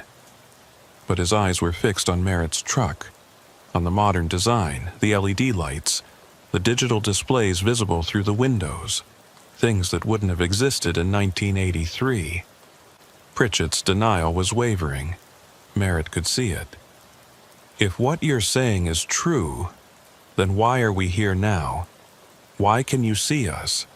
Merritt shook his head. "I don't know. Maybe the conditions are right. Maybe the anniversary is coming up, and the barrier between your time and mine is thinner. Or maybe it's because I came here specifically to try to reach you, to help you." Kolb laughed, a bitter sound. "Help us? How can you help dead men?" Merritt didn't have an answer for that. He'd come here with the vague idea that making contact would be enough, that somehow showing them the truth would set them free. But looking at these 3 men, solid and real and trapped in a nightmare they couldn't escape, he realized how naive that was. "I don't know if I can help," Merritt admitted, "but I wanted you to know that people remember what happened to you, that you're not forgotten." Pritchett's expression softened slightly. "My family, are they—" He couldn't finish the question. Merritt pulled out his phone and did a quick search. The obituary came up quickly. "Your wife Margaret passed away in 2014, but you have 3 children, Sarah, David, and Thomas. They're all still alive, grown now with families of their own." Tears welled in Pritchett's eyes. "They grew up without me." It wasn't a question. Merritt nodded, feeling the weight of it. He looked up the other 2 drivers and found similar information. Kolb's wife had remarried. Voss's young son had graduated college and become a teacher. Lives that had moved on, families that had mourned and eventually healed. The 3 drivers stood in silence, processing information that should have been impossible to hear. The fog around them seemed to pulse, thickening and thinning in rhythm with some unseen heartbeat. "What do we do now?" Voss asked quietly. "We can't go back. If we're already dead, if this is all just some kind of echo, then what's the point?" Merritt wished he had answers. Maybe knowing the truth is enough. Maybe accepting what happened will let you move on. Pritchett looked at him sharply. "Move on to what? Heaven? Hell? Or do we just stop existing?" Merritt couldn't answer that. He wasn't a priest or a philosopher. He was just a truck driver who'd stumbled into something far beyond his understanding. The CB radio in the building crackled to life again, and Sheriff Knox's voice came through. "This is Harmony Grove Sheriff's Department to any units in the vicinity of Harper Station. We've received reports of lights and vehicles at that location. Requesting any available units respond." Merritt hurried back inside and grabbed the mic. "Sheriff Knox, this is Merritt Quayle. I'm at Harper Station. I'm fine, but—" he hesitated, unsure how to explain what was happening. "You might want to come out here." Knox's response was immediate. "Stay where you are. I'm 10 minutes out." Merritt went back outside, but the scene had changed.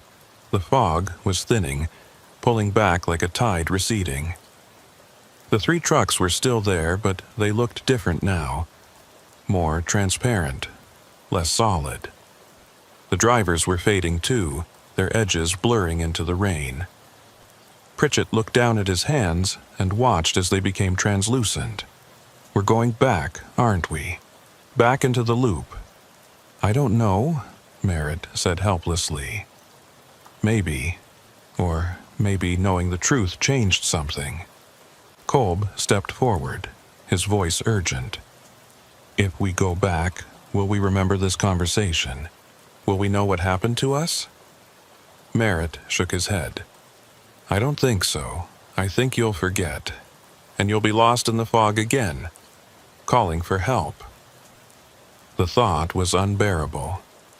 He'd reached them, connected with them, shown them the truth, and now they were going to slip back into their endless loop, doomed to repeat the same terrified hours forever. Voss spoke up, his voice surprisingly calm. Then maybe that's how it has to be. Maybe we're not meant to escape. He looked at Pritchett and Kolb. We had good lives, didn't we?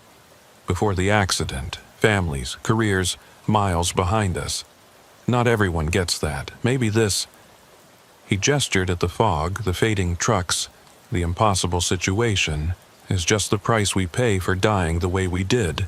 Sudden, unexpected, no time to say goodbye. Pritchett nodded slowly. Maybe you're right. He turned to Merritt. Thank you for trying, for caring enough to come back here and risk. Whatever this is, not many people would do that. Kolb added, tell our families we loved them, if you can, if it matters after all this time. Merritt's throat was tight. I will. I promise. The fog closed in completely then, swallowing the 3 drivers and their trucks in a wall of gray. Merritt heard their engines one last time, that ghostly, layered sound, and then silence. The fog dissipated as quickly as it had formed, dissolving into the rain as if it had never existed. The parking lot was empty, except for Merritt and his spotlight in the rain hammering down. Sheriff Knox's patrol car pulled up 5 minutes later, lights flashing. The sheriff got out and walked over to where Merritt stood, soaked and shaking. You all right? Knox asked, his voice gruff with concern. Merritt nodded, though he wasn't sure it was true. I saw them, the 3 drivers. We talked. Knox didn't look surprised. What did they say? Merritt told him everything. The conversation, the recognition that they were dead, the fading back into the fog. Knox listened without interrupting, his weathered face impossible to read in the darkness and rain. When Merritt finished, Knox was quiet for a long moment. Then he said, You did more than anyone else has ever done. You gave them a moment of clarity, even if it didn't last. That matters. Merritt wasn't sure he agreed, but he appreciated the sentiment. Knox gestured toward the building. Come on, let's get you somewhere dry. You can give me a full statement, and then you should get back on the road. This place... He glanced at Harper Station, at the dark windows and sagging awning. Isn't meant for the living. They drove to the sheriff's office in Harmony Grove, where Merritt gave his statement while drinking terrible coffee from a machine that looked older than he was. Knox filed it away in a drawer that Merritt suspected was full of similar reports, accounts from other people who'd stopped at Harper Station and seen things they couldn't explain. Before Merritt left, Knox gave him his personal cell number. If you ever need to talk about this, call me. Not many people understand what it's like to witness something that shouldn't exist. I do. Merritt drove away from Harmony Grove as dawn was breaking, the storm finally clearing to reveal a pale sky streaked with pink and orange. He was exhausted, emotionally drained, and no closer to understanding what had really happened at Harper Station. He'd made contact with 3 dead men trapped in a temporal loop. He'd learned their names, their stories, their families. He'd promised to remember them, But had he actually helped them? Or had he just reminded them of what they'd lost, only to send them back into an eternity of confusion and fear? The question haunted him as he drove north toward Wichita. He thought about Pritchett's tears when he heard about his children growing up without him, about Kolb's bitter laugh at the idea of helping dead men, about Voss's quiet acceptance that maybe some loops couldn't be broken. They were still out there, somewhere in the fog that existed between moments, still calling for help on CB radios that flickered in and out of time, still hoping that someone would guide them home.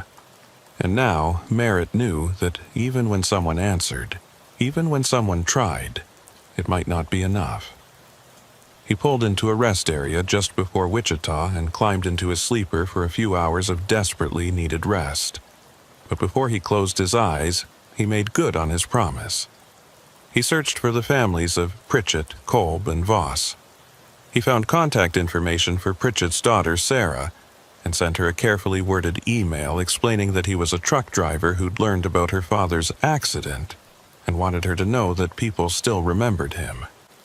He did the same for Kolb's ex-wife and Voss's son. He didn't mention the supernatural encounter. That would have sounded insane, but he made sure they knew their loved ones hadn't been forgotten. Whether the messages would matter, whether they'd bring comfort or just reopen old wounds, Merritt didn't know.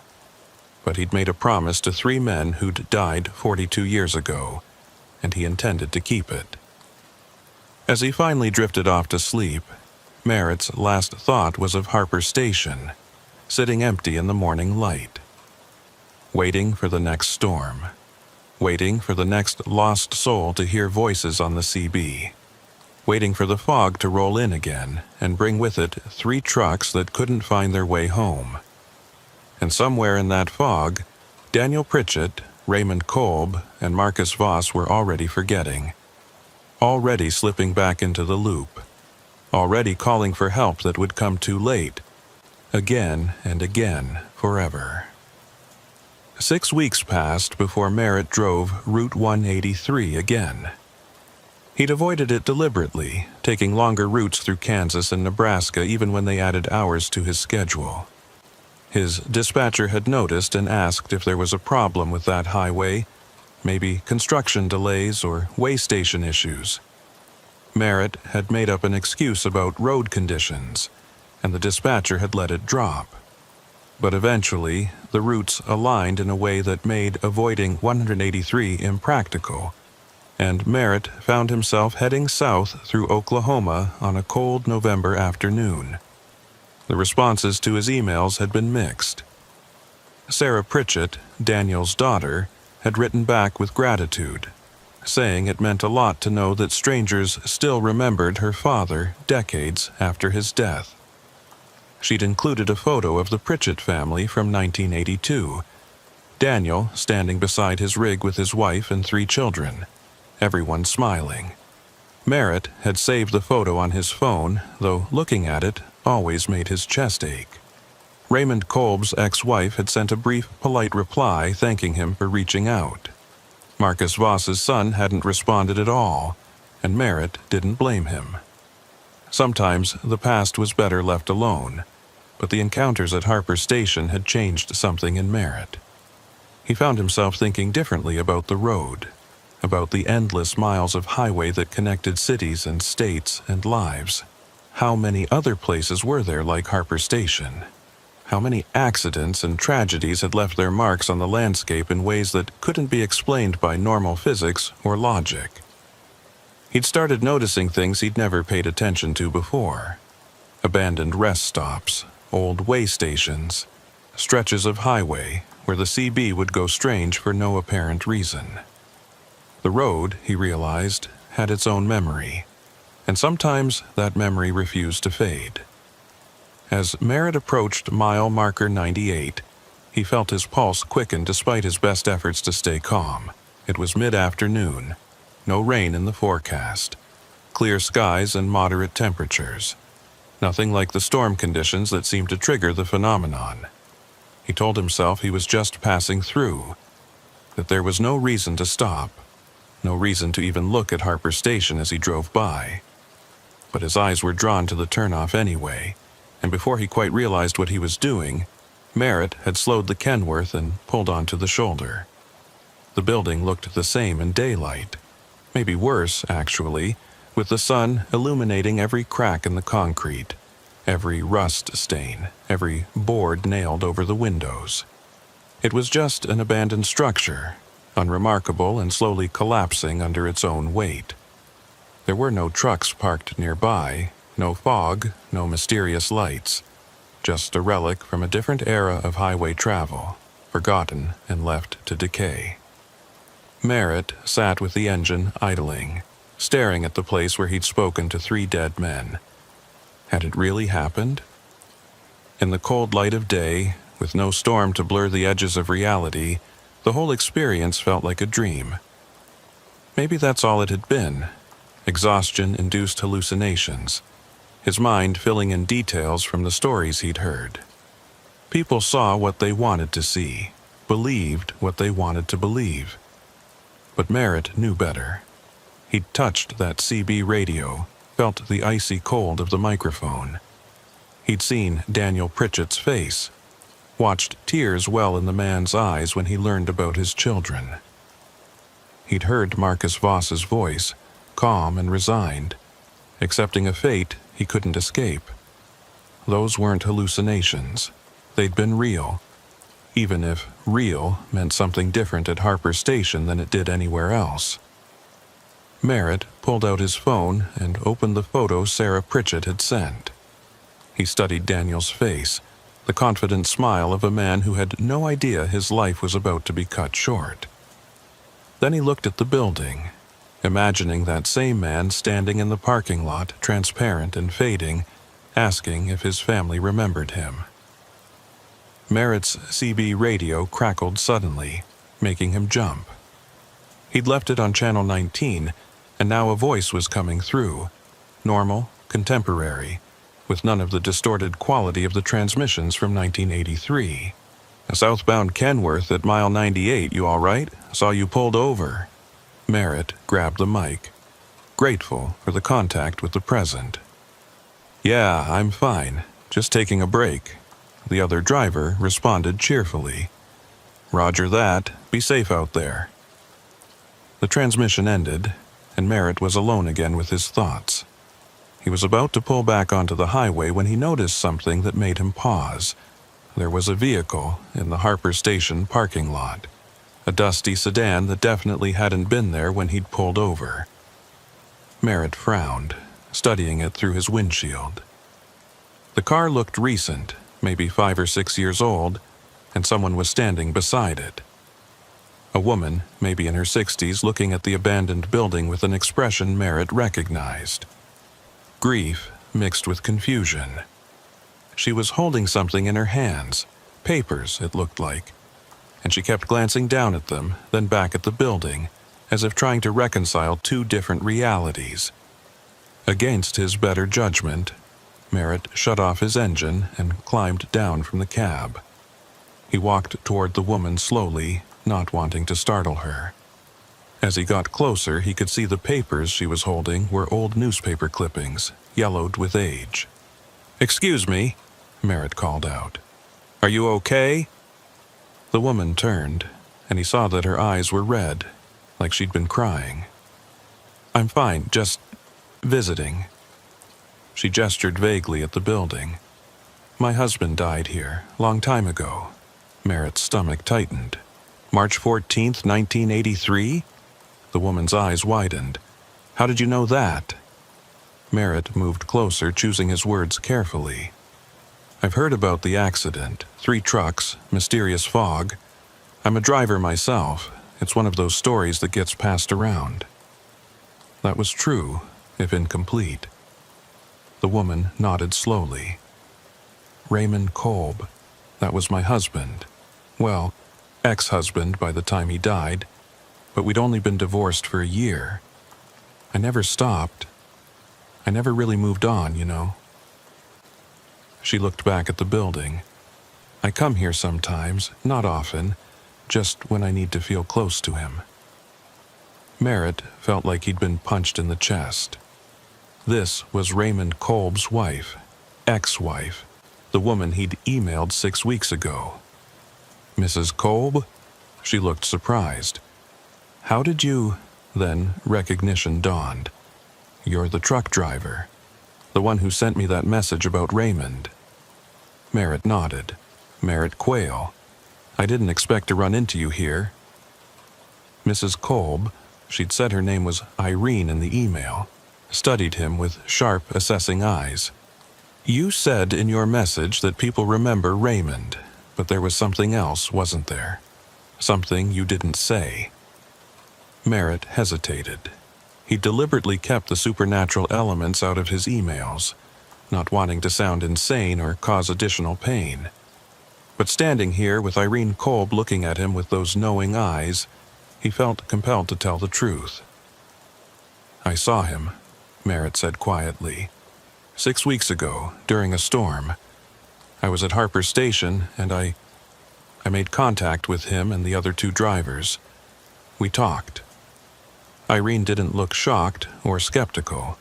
She just nodded, like he'd confirmed something she'd already suspected. What did he say? He was confused at first, didn't understand what was happening. But when I told him the truth, that it was 2025, that he'd been gone for decades, he accepted it. He asked me to tell his family that he loved them.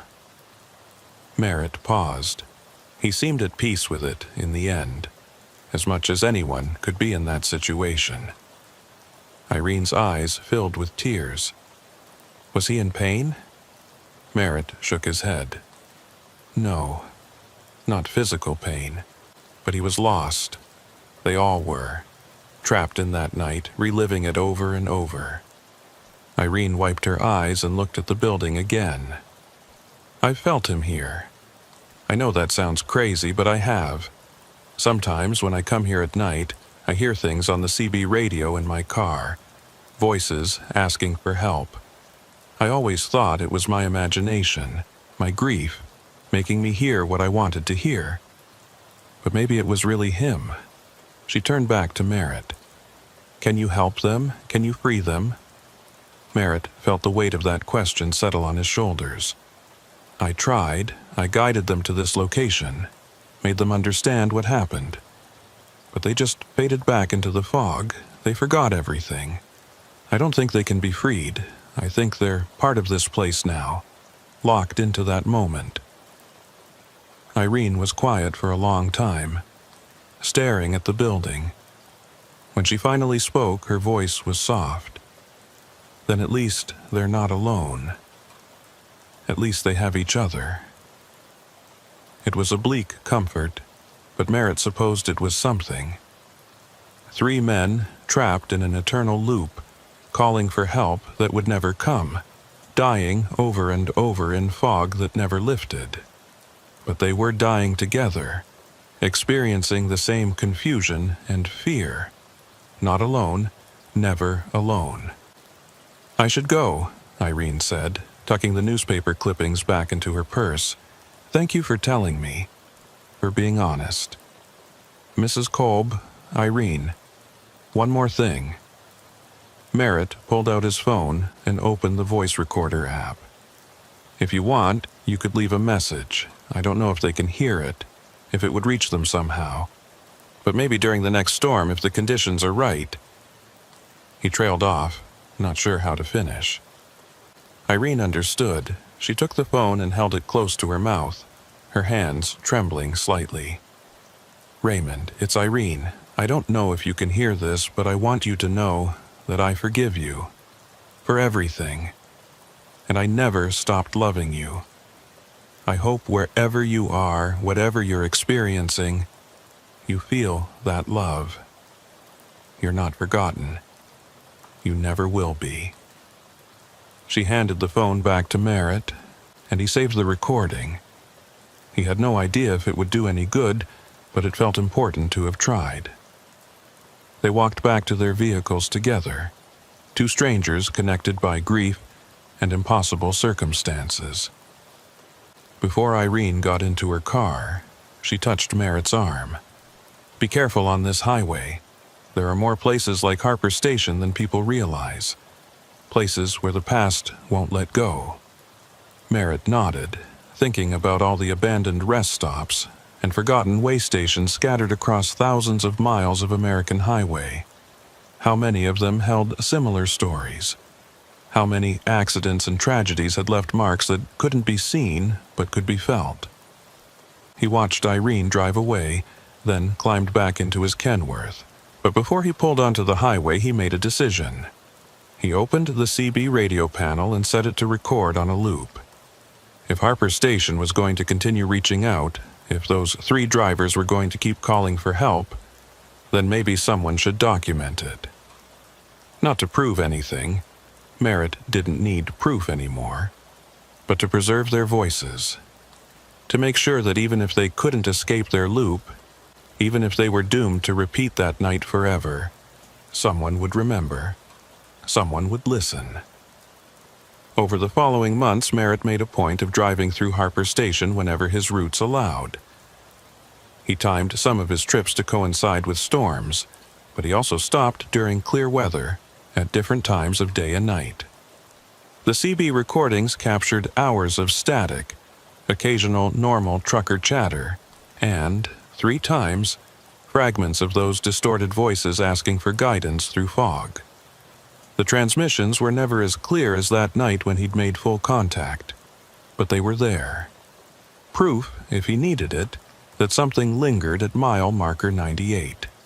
Merritt shared the recordings with Sheriff Knox, who added them to his growing file of Harper Station reports. Knox mentioned that the incidents were becoming more frequent, more people stopping there, more sightings of lights and fog. "It's like whatever happened in 1983 is getting stronger," Knox said during one of their phone calls. "Or maybe more desperate. I don't know which is worse." Merritt didn't have an answer. He'd stopped trying to understand the mechanics of what was happening at Harper Station. You couldn't apply logic to something that existed outside normal time and space. What troubled him more was the possibility that Harper Station wasn't unique. He'd started researching other trucking accidents, looking for patterns. Crashes that happened in fog or unusual weather. Drivers who'd disappeared without explanation. Stretches of highway where CB radios consistently malfunctioned. The list was longer than he'd expected. There was a rest area outside Flagstaff where drivers reported seeing a phantom semi from the 1970s. A way station in Montana where people heard voices speaking in languages that hadn't been used in decades. A truck stop in Pennsylvania where the fuel pumps sometimes ran backward, as if time itself was flowing in the wrong direction. The road remembered. That was the conclusion Merritt couldn't escape. Highways were more than just pavement and paint. They were repositories of human experience, witnesses to countless journeys and tragedies. And sometimes, in certain places where the veil between past and present grew thin, that memory became active, became tangible, became dangerous. Merritt started keeping a journal, documenting not just his experiences at Harper Station, but every strange occurrence he encountered on the road. The truck stop where his watch had stopped for exactly 3 minutes before starting again. The rest area where he'd seen his own Kenworth parked in a space he knew was empty. The stretch of highway in Iowa where his CB had picked up a transmission from a driver who'd died in '91. He wasn't sure what he planned to do with this information. Publish it? Share it with other drivers? Turn it over to researchers who studied paranormal phenomena? For now, he just recorded everything, creating a chronicle of the road's memory. Winter came, and with it, more storms. Merritt found himself driving through Harper Station on a night in early December, rain hammering down just like it had during his first encounter. He pulled into the parking lot, an action that had become almost ritualistic, and set up his portable CB. The voices came through within minutes, clearer than they'd been in weeks. "Westbound convoy, mile 92. Fog's so thick we can't see the road. Is anyone out there? Merritt keyed the mic. His response automatic now. This is Merritt Quayle at Harper Station, mile 98. I hear you. Head south toward my position. The familiar exchange, the same words he'd spoken months ago. But this time, something was different. A fourth voice cut in, younger and frightened. Who else is on this channel? I'm not with the convoy, I'm alone, and I think I took a wrong turn. There's fog everywhere, and my GPS stopped working. Merritt's blood ran cold. This wasn't one of the 1983 drivers. This was someone new, someone current, someone who was actually lost right now. Copy that. Where's your location? Merritt asked urgently. I don't know, the voice responded, panic rising. I've been driving for hours and I keep seeing the same mile markers over and over. Mile 92, then 95, then back to 92. It's like I'm going in circles. Merritt grabbed his phone and called Sheriff Knox, putting it on speaker while he continued trying to guide the lost driver. What kind of vehicle are you in? Merritt asked. Ford pickup, gray, heading south on 183. Please, I can't see anything but fog. I don't know what's happening. Knox answered on the second ring. Sheriff, we've got an active situation at Harper Station. Driver lost in fog near mile 92. Sounds like they're caught in the same phenomenon as the 83 accident. Knox's response was immediate and professional. I'm mobilizing units now. Keep them talking. Try to guide them to a safe location. Merritt spent the next 20 minutes on the CB, talking the panicked driver through their terror. The voices of the 1983 convoy faded in and out, sometimes overlapping with the new driver's transmissions, creating a disorienting chorus of past and present. Finally, headlights appeared through the rain, not old and yellow like the Phantom trucks, but modern LED beams. A gray Ford pickup pulled into Harper Station's parking lot and a young man jumped out, soaked and shaking. He was maybe 25, clearly terrified. And he ran toward Merritt's truck like it was the only solid thing in a shifting world. Merritt climbed down and met him halfway. You're safe. You're out of it. The young man was breathing hard, his eyes wild. What was that? What happened to me? I was just driving, and then the fog came out of nowhere, and I couldn't find my way out. Sheriff Knox arrived 10 minutes later with 2 deputies. They took the young man's statement, checked his vehicle for mechanical problems, and found nothing wrong. No drugs or alcohol in his system, no medical conditions that would explain hallucinations.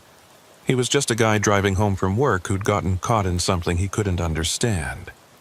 Knox pulled Merritt aside while the deputies were finishing up. That's the first time we've had someone escape in real time.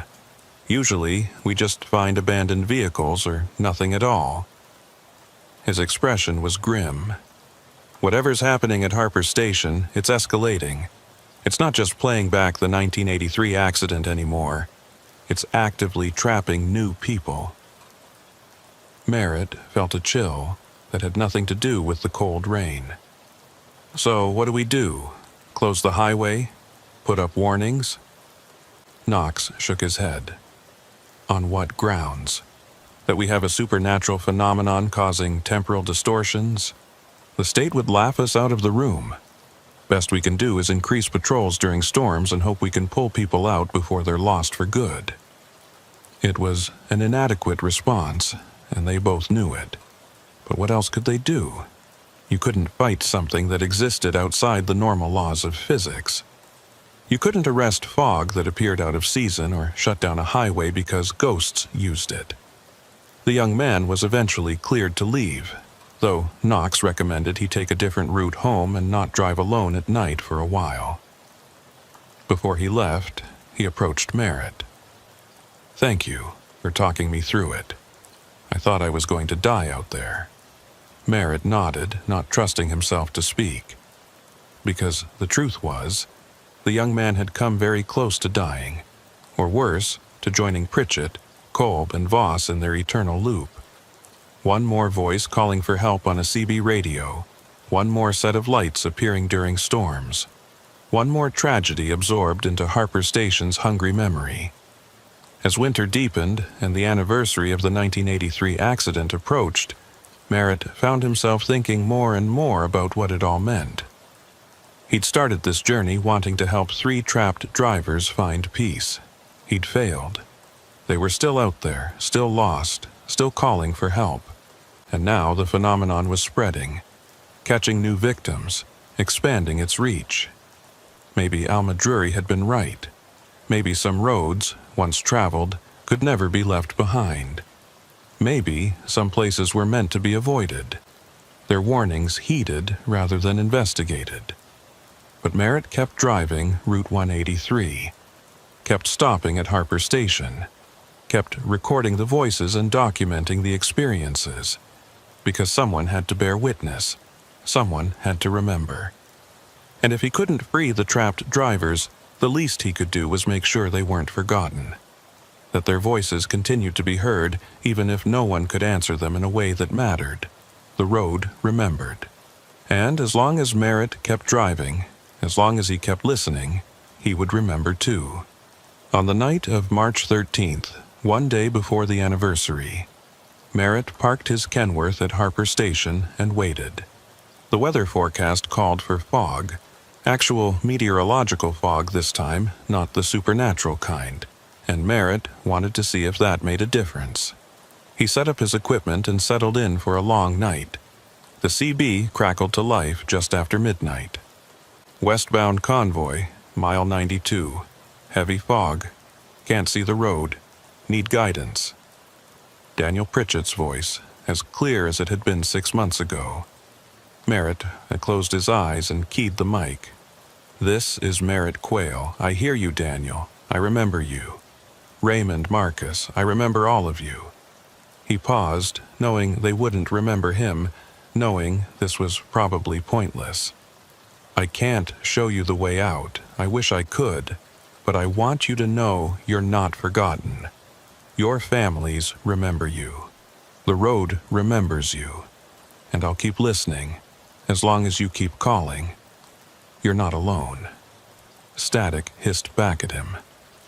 Then, barely audible beneath the interference, a response. "Thank you." It might have been his imagination. It might have been atmospheric conditions, or his own desperate need to believe his efforts mattered. But Merritt chose to believe it was real.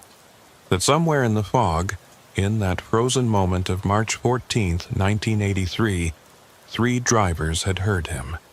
And for a split second, they'd been comforted. The fog never appeared that night. The anniversary passed quietly, marked only by Merritt sitting alone in an abandoned parking lot, listening to voices that might or might not be there. When dawn came, he packed up his equipment and got back on the highway. He had a delivery to make in Amarillo, a schedule to keep, miles to cover. The road stretched ahead, endless and familiar, carrying him forward while behind him, Harper Station sat silent and waiting. Always waiting for the next storm, for the next lost driver, for the next moment when past and present would blur together and 3 trucks from 1983 would appear, surrounded by impossible fog, their drivers calling out one more time for help that would never be enough. Merritt drove on, because that's what truckers did. They drove, and they remembered, and they bore witness to the road's long memory. And sometimes, on certain nights when the weather was wrong and the CB radio crackled with voices that shouldn't exist, they listened, they answered, and they promised that no matter how many times the loop repeated, no matter how hopeless the situation seemed, someone would remember, someone would care. Even if it changed nothing, even if the fog never lifted and the highway never released its grip, someone would keep listening to those voices in the rain. And that, Merritt had come to understand, was all anyone could really do.